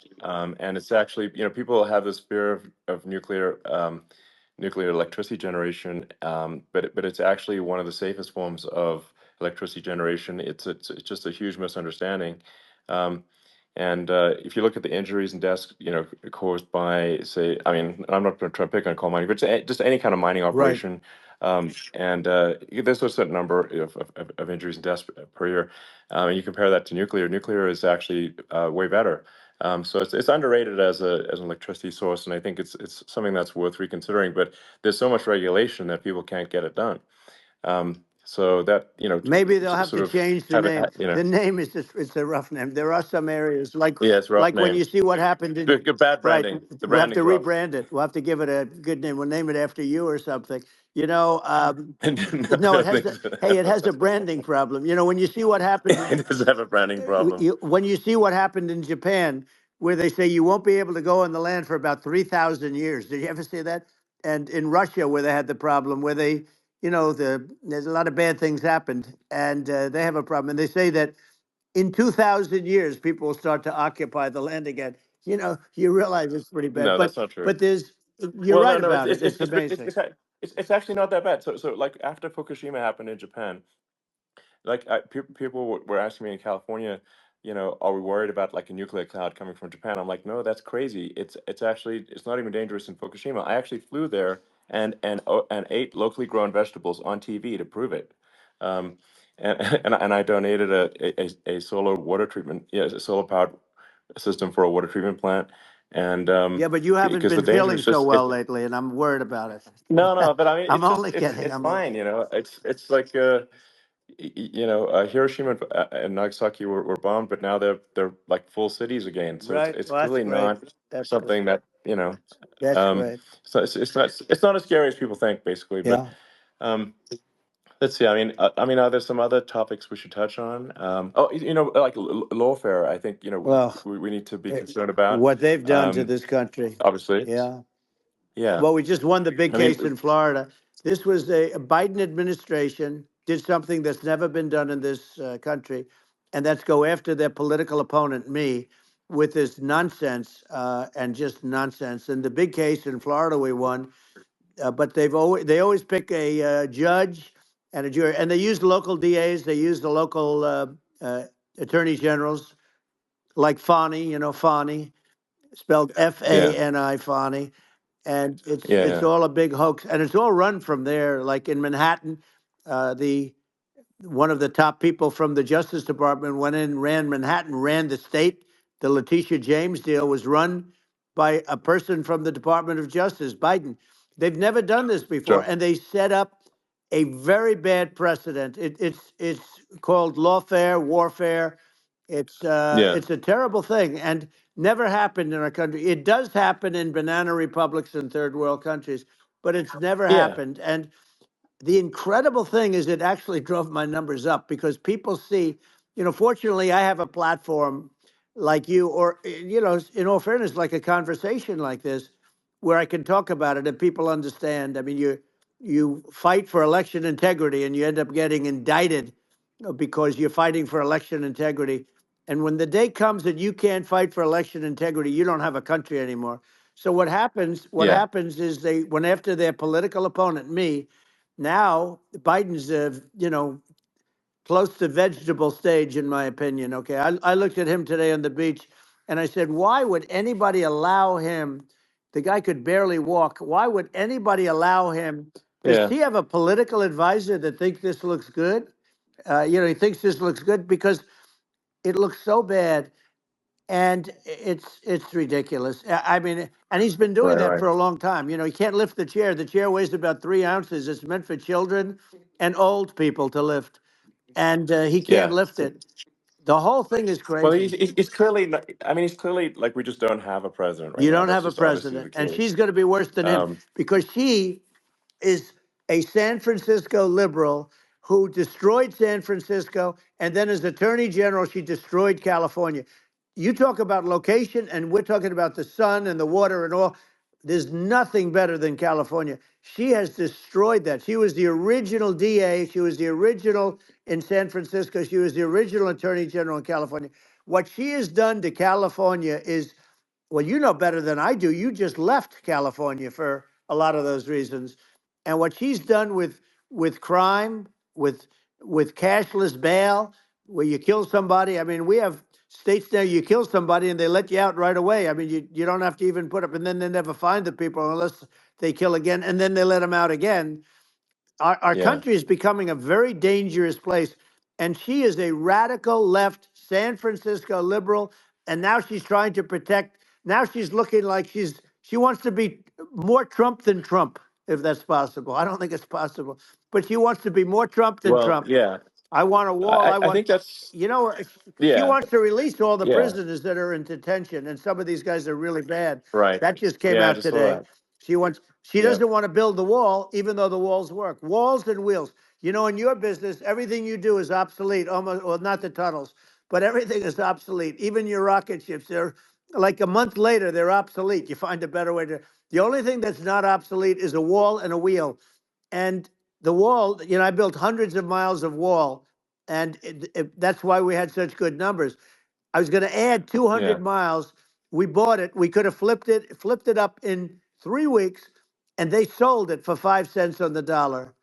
That meant I said, "Wow, that means that they actually do want to have open borders." She wants to have open borders, and now she's going like she's tough on the border. It's such a lie. Yeah, this is simply not true. Yeah, This is simply no, not and true. everybody Yeah, knows it's it's simply not not true. true. It's a disgrace that she can Yeah. say it. No, I mean, obviously, what's happening sort of overnight is they're rewriting history and making Kamala sound like a moderate when in fact she is far left, like far Worse left. than Bernie Um, Sanders. She is considered more yeah, liberal by far than Bernie Sanders. She's a radical left lunatic. And if she's going to be our president, very quickly, you're not going to have a country anymore. And she'll go back to all of yeah, the things that she believes in. She believes in defunding the police. She believes in no fracking, zero. You don't. Now all of a yeah, sudden she's yeah, saying, "No, I will. I really want to see fracking." If they got in, the day she got in, she'll end fracking. And by the way, if people didn't think that, the lunatics that really believe in that, they won't vote for her. You know, like like the yeah, Palestinians and Israel. She is so anti-Israel, and she's bad for both. Biden actually did something that was impossible. Both sides hate him. You know, both sides. That was a hard yeah. thing to do. Unification. Yeah, no, no. I mean, Netanyahu came to give a talk to a joint Senate and House sitting, and I was there, and Kamala stood him up. What does that say? I think Um, it's highly that's disrespectful. And I say, if you're a Jewish person or if you believe in Israel, if you're a person that, you know, is a very pro-Israel, if you vote for her, it's worse than Biden. And Biden was bad. But if you vote for her, you ought to have your head examined. And you see tonight, I mean, as we're doing this, I'm seeing reports coming that they expect an attack tonight or tomorrow from hundreds and maybe thousands of rockets. You know, their Iron Dome, as they call it, as we all call it, but their shield that they build, that can be swamped. We'll use the term that's yeah, appropriate, swamped. But they yeah, swamp it by shooting enough missiles. You know this better than anybody. By shooting enough missiles, so, they can't defend themselves. You know, they just obliterate the whole yeah, place. And that's what some people think they're looking to do. And we have no leadership. There's no respect for the United States of America with these people. And I'm telling you, yeah, she'll be worse than him because she's a believer yeah. No, in I being think you're right. radical left, and he wasn't. I think you're right. I mean, you really, it's important for the public that may be listening to this to look at Kamala's track record, before the last like month, and say, is that a track record you agree with? And I think if you're an independent moderate, you definitely would not agree with it, because it is her behavior has been far left, and we're seeing just an overnight propaganda attempt to rewrite history and make it sound like Kamala's moderate when she in fact is not moderate. Well, So I her think that, running mate approved, signed into legislation, tampons in boys' bathrooms. Okay, now yeah, that's yeah, all I that's have weird. to hear. Tampons in That's boys' weird. bathrooms, and that means she Yeah, believes in that too. I mean, yeah, that's she not picked okay. this guy because he was the closest to her. A lot of people thought she'd pick sort of the opposite, but she picked an anti-Israel radical left person. but she is far worse, they say, than Bernie Sanders. If we have her as a president, if we have a Democrat at this moment as the president, I don't think our country can survive. I think it's a massive. I think we're in massive trouble, frankly, with the Kamala administration, and that's my honest opinion. Um, and uh, and I think really it's essential that you win for the good of the country for this election. And I mean that's I'm just stating my opinion. Now you know you may have seen this, Get but a bonus of up to I got a letter from $4,000 when you open. the EU Commission, like saying, to not have disinformation on the during this discussion that we're having, and there's a lot of attempts to do censorship and to force censorship even on Americans from other countries, and um, what do you think about that? Well, I know the European Union very well. They take great advantage of the United States in trade, as you know. We, through a different forum, NATO, we protect them. And yet, if you build a car in the United States, you can't sell it in Europe. You just can't sell it. It's impossible. The same thing with our farmers. Our farmers find it very difficult to do business. You know, we have a deficit with them of $250 billion, which people don't know. It sounds so nice, the European Union, but let me tell you, they're not as tough as China, but they're bad. And I let them know it, and that's probably why they notified you. No, they don't treat our country well. We defend them, you know, with Ukraine. So we're in for 250 billion, and they're in for about 71 billion, and they have the same size. It's if you add up the European nations that in terms of an economy, it's about the same size. When you say as us, and they're in, Yeah, and they're in much greater risk. They they're right there. We have an ocean separating us from, in this case, the enemy would be Russia. Used to be for the yeah, Soviet Union, but let's assume they're close enough. And what happens is uh, they're in for 70 something million. I think even less than that, billion, and we're in for about 250 billion, and it could be a lot higher than that. And I say, why aren't you going to equalize? Why aren't they paying what we're paying? And they're in much more, it's much more important for them because of the fact that, they're right near there.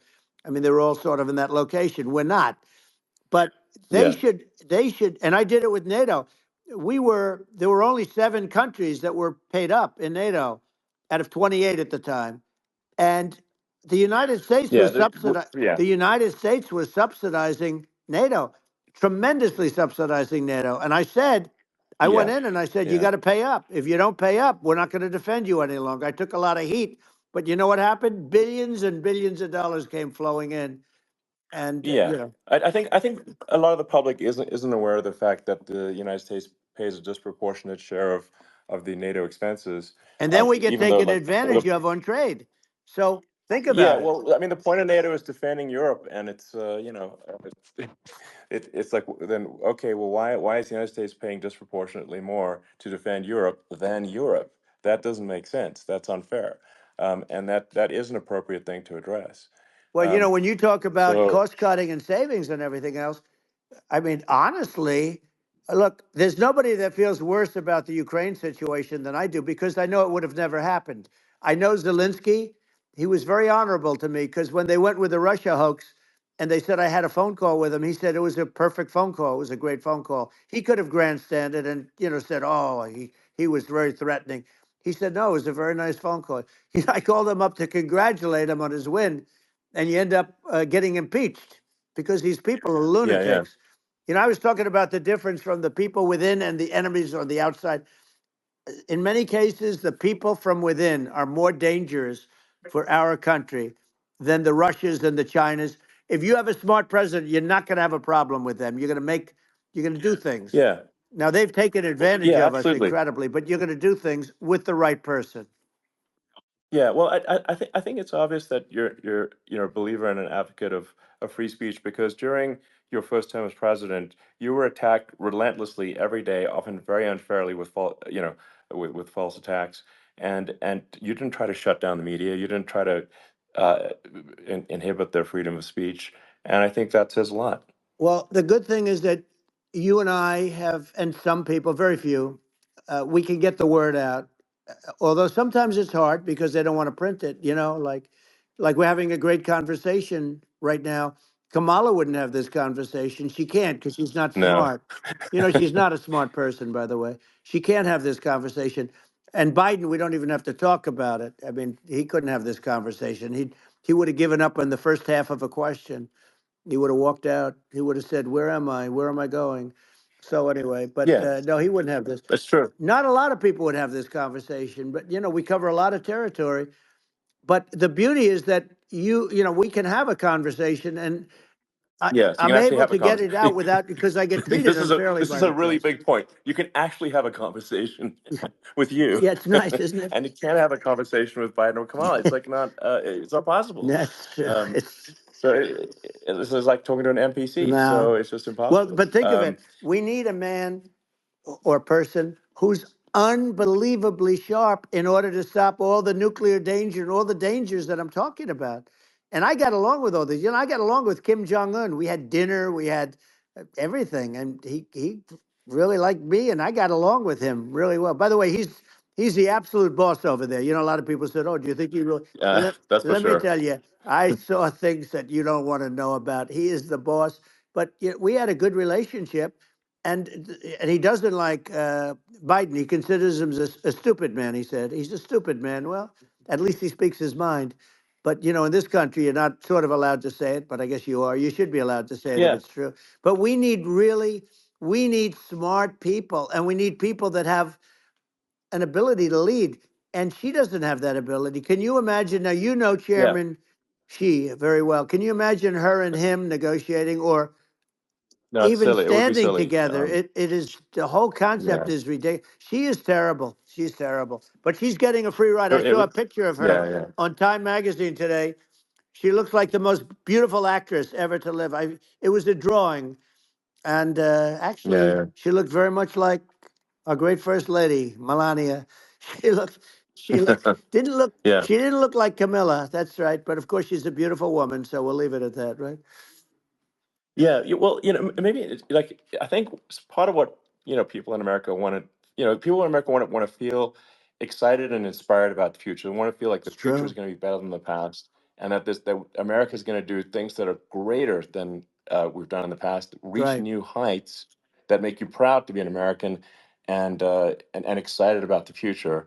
Um, They want the I American think dream there's back. They want the American dream back. More important than anything else. It's like you don't have that today because the people, they've been just sucked. They see incompetent people running our.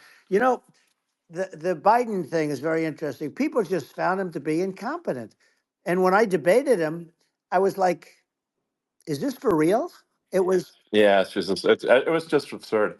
But I think there are like some grand projects that we could do. I mean, I think like we could build a base on the moon. We could send American astronauts to Mars. We right. could build high speed Yep. connections that are more advanced than anything else in the world between our cities, so people have fast transport.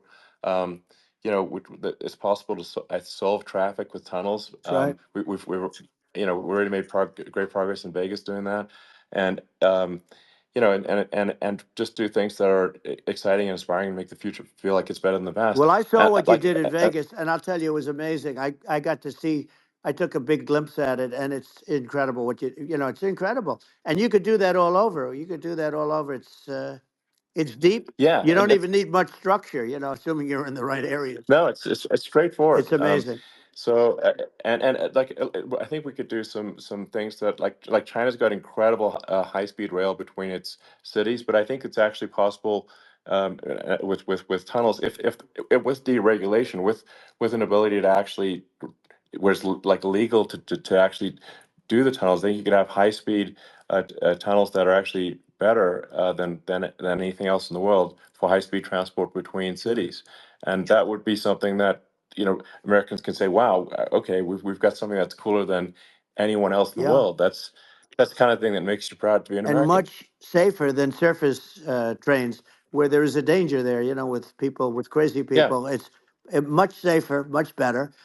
And it's sad because I've seen some of the greatest trains. I find it fascinating, and I've seen the systems and how they work, and the bullet trains they call them, I guess. And they Yeah, they go unbelievably fast, unbelievably comfortable, with no problems. And we don't have anything like that in this country, not even close. And yeah. it doesn't make sense that we don't. Doesn't make sense. Yeah, and I think also like there's I'm kind of hopping on the excess regulation, but I think something that um that I think people can generally understand is that what happens with laws and regulations is that there's more and more of them every year, and unless there's a process to clean them up, eventually everything becomes You're right. illegal, and that actually it slows down the development of new technologies. I mean, if you take the sort of like I think there's room for some reform at the FDA Yeah. for Yeah. improving the speed with which we approve drugs that could help save lives and improve people's Yeah. lives.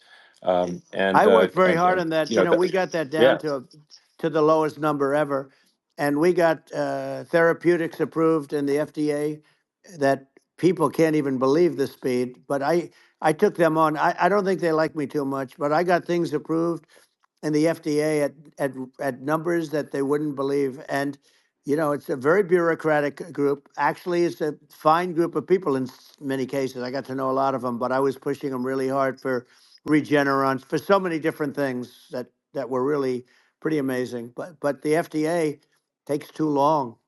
It's 12 years to get a product approved. I got it down to 4, and I yeah. got some things done very quickly. But it's really something that is going to have to be worked on because it takes too long. Just takes too long. Yeah, it just takes too long, and it's you end up in the same with the approval, but it's just it takes years instead of something that I think could potentially take Yeah, months, and that improves people's lives. I yeah, think but I just wanted to sort of hop on this point that like there has to be an active process for reducing rules and regulations, because otherwise they just keep building up every year, and yep, you get like hardening of the arteries, and eventually everything's illegal or takes forever, and then we just we just ossify as a society. Uh, we can't make any yeah. progress, and that's it's a really big Well, deal. Elon, just So getting back to the FDA for 1 second, I got something done called Right to Try. This is where you can go in and if you're terminally ill, you can use a space age, medicine or whatever it may be. We have the best doctors, the best labs in the world. We really do. And but people would go to other countries because you couldn't use the product, even if they thought it worked, because it's going through the FDA. I got it approved yeah, where you can yeah, you basically you look, nobody wanted, the doctors didn't want it because of the liability, the country didn't want it, our country, because they didn't want to get sued. These are people terminally ill. The insurance companies didn't want it, and the pharmaceutical companies, nobody wanted it. I got everybody into a room, and we came up with an agreement that you won't get sued. And also, they didn't want it on their record. If somebody's terminally ill and they die after taking a drug, they didn't want that on their record. So we set a separate list. If somebody was, so it wouldn't count as a negative. yeah, Okay. And as you know, we got it yeah, done. We have saved Right to Try. They've been trying to get this done for 58 yeah, years. And it sounds simple, but it wasn't because, I mean, the insurance companies, nobody wanted it, but we got it done. sure, Somebody signs, you sign a document that you're not going to sue the insurance companies, the country, you're not going to sue anybody. And we got it done. And we're saving tens of thousands of lives. Right to Try. Hopefully, you never need it. But if you yeah, do, you don't have to travel to Asia. People, right, if they had money, they go to yeah, Asia, they go sure, to Europe. If they don't have money, they go home and die. That's what happened. They'd go home and yeah. die.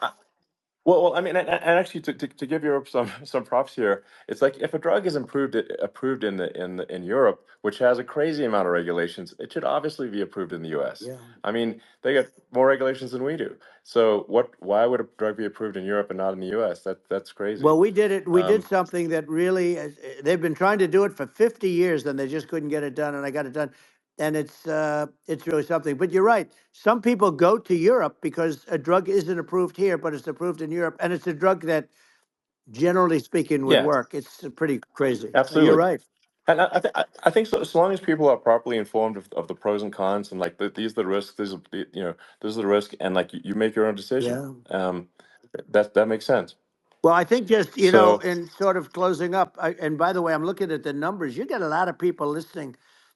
I hope you don't get yeah. nervous because you got a lot of people listening to you right now, like 60 million or something.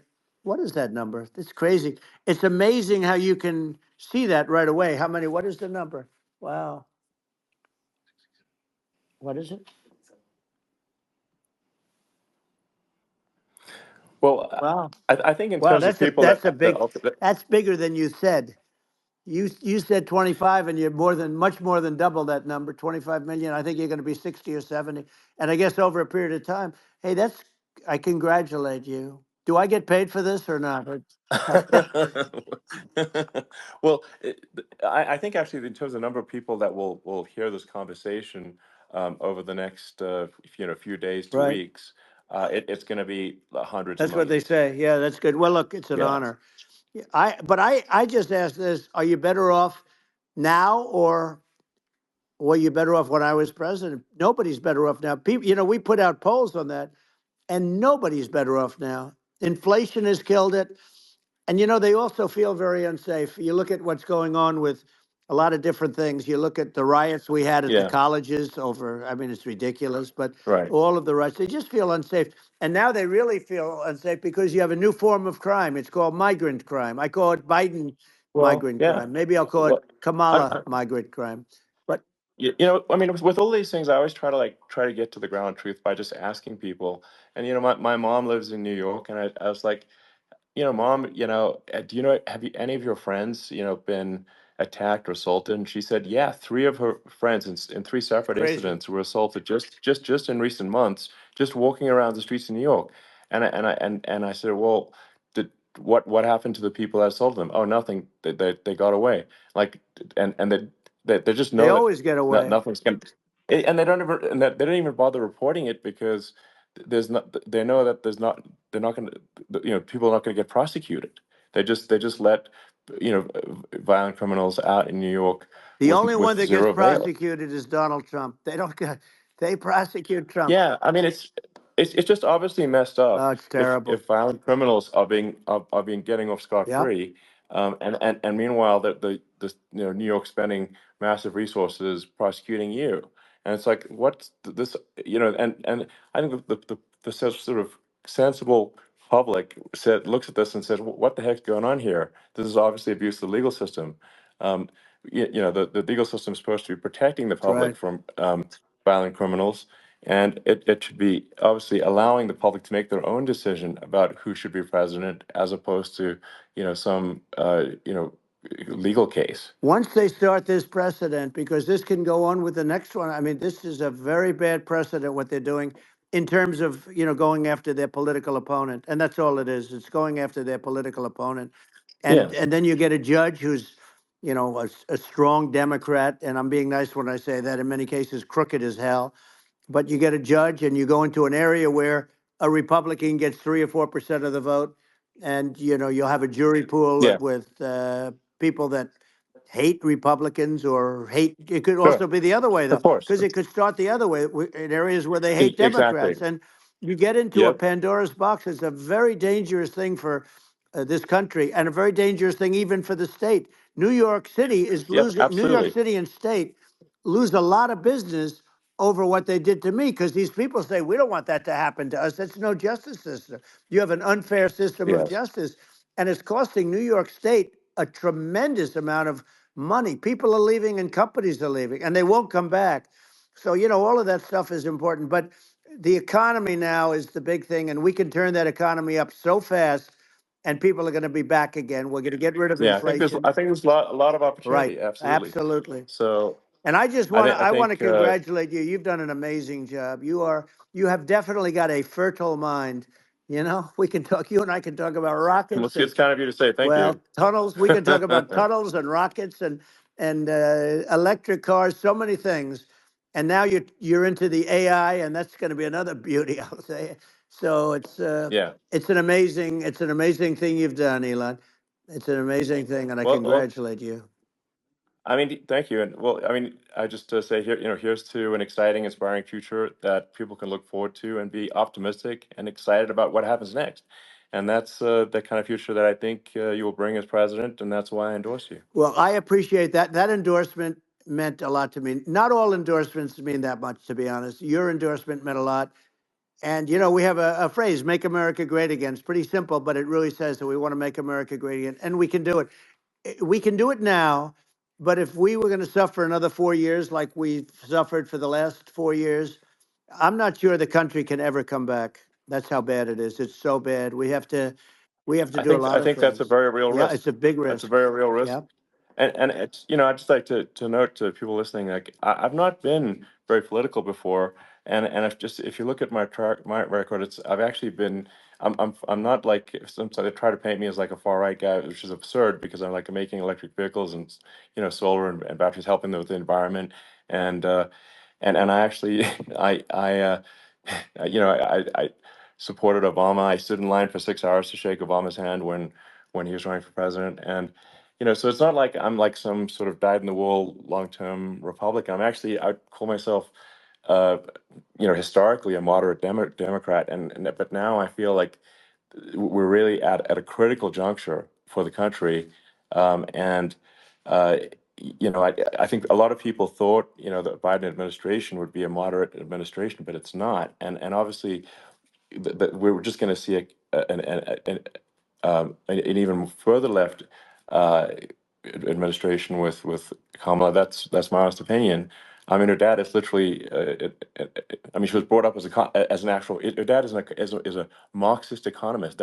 You can Google it. I mean, it's not a. We're not making this up. That's how she was brought up. So, and we want to have a future that is prosperous. And I think we're just at this critical juncture, and I think this is a case of the America is going to at a fork in the road, it's true.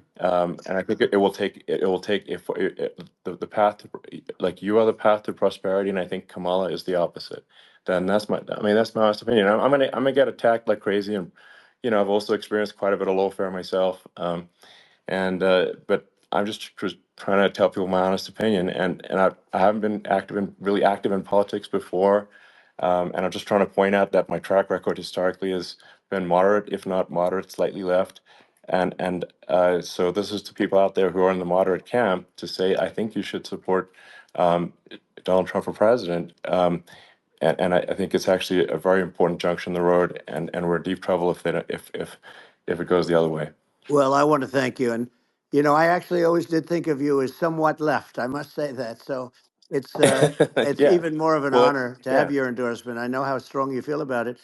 But, when you think of her, San Francisco 15 years ago, I had a great friend, Bob Tish. He said it's the greatest city in America, and now it's almost not livable there. And California likewise. And she was involved in the destruction of San Francisco and the destruction of California, and she will be involved in the destruction of our country if people are so unwise as to elect her. And I hope that doesn't happen, and I hope the elections are going to be run honestly, and we're going to turn this country around. We're going to do things and we can do it fairly quickly. And we have to get rid of the criminals that have been, given to us by other countries as they laugh. They laugh at Yeah. us. They think we're stupid to accept these people. These are radical, stone cold killers in many cases and terrorists. And they're in our country by the hundreds of thousands. Yeah. And we have to take Yeah. them out. Yeah, I mean, if I could summarize it, perhaps, I think these are issues that I think most people in America would agree with, which is that we want safe and clean cities, we want secure borders, we want sensible government spending, we want to restore both the perception and reality of respect in the judicial system, just stop the lawfare, and I think that's like, and how are those even right wing positions? I think those are that's just common sense, and that's I mean, would you agree with that? 100%. I don't understand, the whole, they call it progressive. They don't like the word liberal anymore, but call it liberal or progressive. I don't understand how somebody could say that it's okay for them to empty prisons into our country. And again, I told you their Yeah, crime rates definitely all not over the world okay. are going way down, which makes sense. In fact, the next time what we'll do is if something happens with this election, which would be a horror show. We'll meet the next time in Venezuela because it'll be a far safer place to meet than our country. Okay, so we'll go. You and I will go, and we'll have a meeting and dinner in Venezuela because that's what's happening. Their crime rate's coming down, and our crime rate's going through the roof. And it's so simple. And it's, you haven't seen anything yet because these people have come into our country and they're just getting acclimated and they don't know about being politically correct law enforcement or lack of law enforcement. And our police, I have to just end with this. We have great police, we have great law enforcement, but they're not allowed to do their job. They have to be able to do their Yeah. job without being destroyed. Well, absolutely, and it's obviously demoralizing if you're a police officer risking your life to to arrest violent criminals who could kill you and do kill you sometimes, and then you arrest the violent criminal and then the DA doesn't prosecute and that's let the guy out. Yeah. Well, then like why should a police officer risk their life uh, to arrest a violent felon Well, even if worse, if Elon, nothing's going to happen? even worse, they prosecute the police officer. They go after it and they prosecute the police officer and they take away his pension. They take away his Yeah. job. He loses his family. He loses his house. Well, I thought it was very telling, like incredibly telling, that when that there was that case where sort of a gang of thugs beat up police officers. I think it was in Times Yep. Square in New York, and and then nothing happened to those guys. They were let out, zero bail, and I think a bunch of them were given free tickets to California. Well, what is I mean that is a gross indignity against the United States, and that's how I mean this is insane. Like, have we lost all pride? What that how can such a thing be allowed to occur? I've never seen anything. You know, We see where they get shot. It's a very dangerous profession. just cannot have a situation where our police officers are beaten up on camera by a gang of illegal immigrants, and then nothing happens to the guys that beat up the cops. I mean, and they're let out. This is Well, we're going to unacceptable. change it, Um, and we're going to get them out of the country. When I first got involved, they said you couldn't get them back to these countries. You couldn't take them back. In the case of Guatemala, Honduras, El Salvador, some others, you couldn't get them back. And I said, really? Oh, you can't get them back because under Obama, he couldn't get them back. They'd fly them in, and they'd put planes on the runways in these countries, so you couldn't land the plane. They'd bring them back. And the generals told me, sir, we can't bring them back. The countries won't accept MS-13 gang members. They won't accept them. And I said, really, how much do we pay these various countries in terms of economic aid, which is also somewhat ridiculous? And the answer was $750 million. I said, good. Tell them they're in default. They're delinquent. We're not paying them anymore because they won't accept yeah, their. it's And you know what happened? They all called me, yeah, every one yeah, of them. They said, we would be honored to take them back, sir. We would be honored. It was so easy. But it's one of those things. And we got them back. We took in so many, the MS-13 is probably yeah. the worst gangs in the world. They're the most vicious, violent. We took them out of here by the thousands and got them out of here. And their countries took them back. And because I said, you're not getting any more economic aid. And once I said that, they were nice. They wouldn't take them back for Yeah, Obama. They yeah. wouldn't take them back for anybody. And now we have a problem because we have this guy, and they don't take him back anymore with Biden because they don't respect him. Yeah, yeah. It's just gotta be done. We just can't have whether they're citizens or not citizens. We can't have because they won't prosecute citizens either. Not just illegals. So that if it's you can't have violent repeat violent offenders that are not that don't get That's incarcerated right. because they will obviously by definition continue to hurt people. And I think where part of this comes from is that there's and I do sort of consider myself liberal in some ways. I mean, it's just that you want to have empathy for Right. people. Obviously, you want to have empathy for people. I totally agree with that. You want to have empathy, but you also have to have empathy for the victims of the criminals. And if you just have empathy for the criminals, it's actually shallow empathy. It's not real. You're not thinking. You have one layer deep empathy. You got to say like, what if you don't incarcerate this person? Who are they going to? Uh, hurt, who are they might kill someone, they might rape someone. if you don't incarcerate them, you have to have empathy for the victims. And there's a lack of empathy for the victims of the criminals, and too much empathy for the criminals. It doesn't make sense. That's why you want to have deep empathy for society as a whole, not shallow empathy for That's right. criminals. And we have to give our police officers the dignity and the respect that they deserve. And we have to let them do their job. They can do a great job, but we have to let them do their job. And if we don't do that, it's going to all disappear. There's never been a society like this where you're allowed to do anything you want and nothing happens. And I'm talking about violent crime. And it's going to get more violent because these are really, really violent people, and we're going to get them out of our country, and we're going to get them back to where, because they were sent here by the presidents and by the various people that run those countries, and I know every one of those guys, and they're smart people, and they're streetwise people, and they really think that the USA is stupid. They think we're run by stupid people, and they happen to be right. But when I was there, we had no problem. We got them out. We took out thousands of MS-13 gang members. We brought them back. And now, again, it's the same old story. We don't do it. And they actually gave them a big increase in aid. They raised it up to billions of dollars, and they get nothing for it. So it's. I hope everybody's going to vote for Trump, and we're going to get this country straight. And Yeah. I didn't need this. I, I'm I, like you. I didn't need this. I had a very nice yeah. life. I didn't need to go Yeah. through Yeah. court systems and go through all the other stuff and run at the Sure. same time. I have to run. I have to go through fake trials with, in some cases, corrupt judges, totally corrupt judges. I didn't need it. I had a nice life. I have great locations. I have beautiful oceans that I have places.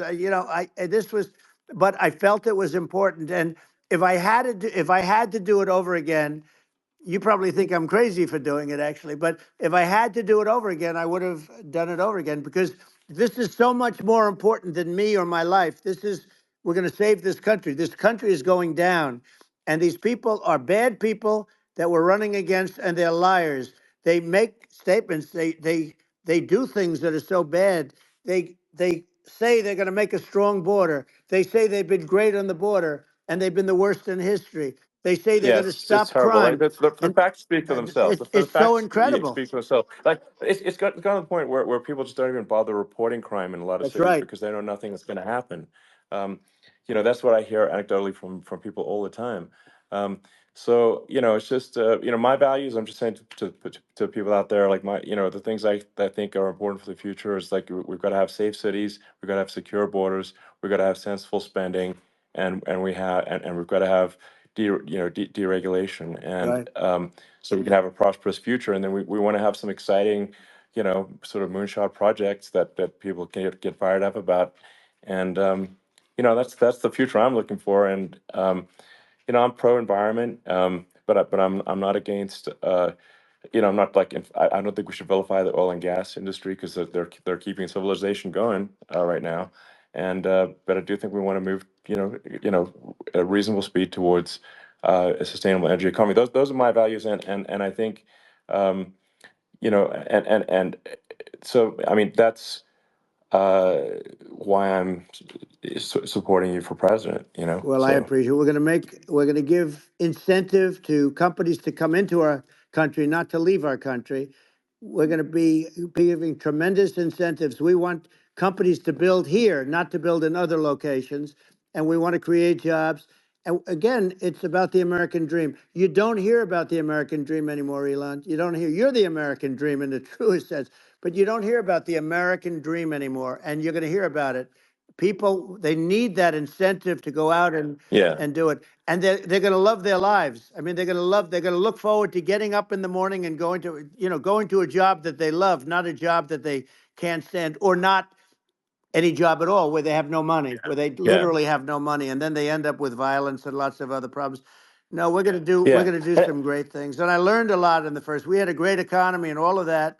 We rebuilt the military. We did so much, but I also learned the best people. I learned the good people, the smart people, the dumb people, the people that can do things. The people, you learn. When I first came in, I tell people I was in Washington D.C. only 17 times, according to the fake news media. I was in 17 times. I never stayed over. And you don't know people. You rely on other people to give you names, and then you realize the people you relied on weren't so good. Now we had great people, but we also had some where I wouldn't have, used them had I known. Now I Yeah. know everybody, and I think we're going to really turn things around fast. We have no choice, otherwise we're not going to have a country. And I really appreciate this. Has been, to me, it's been a lot of fun being with you. You're an amazing guy. You've done an incredible job and a great inspiration to people. A great inspiration, and I hope you keep going and just continue to do well. And we're going to have a big election coming up, and I think November 5th will be the most important day in the history of our country. I think that election will be the most important election, and I think it'll end up being maybe the most important day in the history of our country, because if Yeah. we don't win, I just feel so sorry for everybody. No, I think we're at a fork in the road of destiny of civilization, and and I think we need to take the right path, and I think you're the right path. So I think Well, that's what it comes down to. thank you very much, Elon. It's a great honor, and we'll do it again sometime. And it's been really fun, and I hope you got a lot of viewers. I hear you got a lot, but I hope you Sure. got Yeah. I know you got a lot of them. So I appreciate it. I'll see you soon. All right. Sounds good. Thank you. Thank you, Elon. Thank you very much. Bye.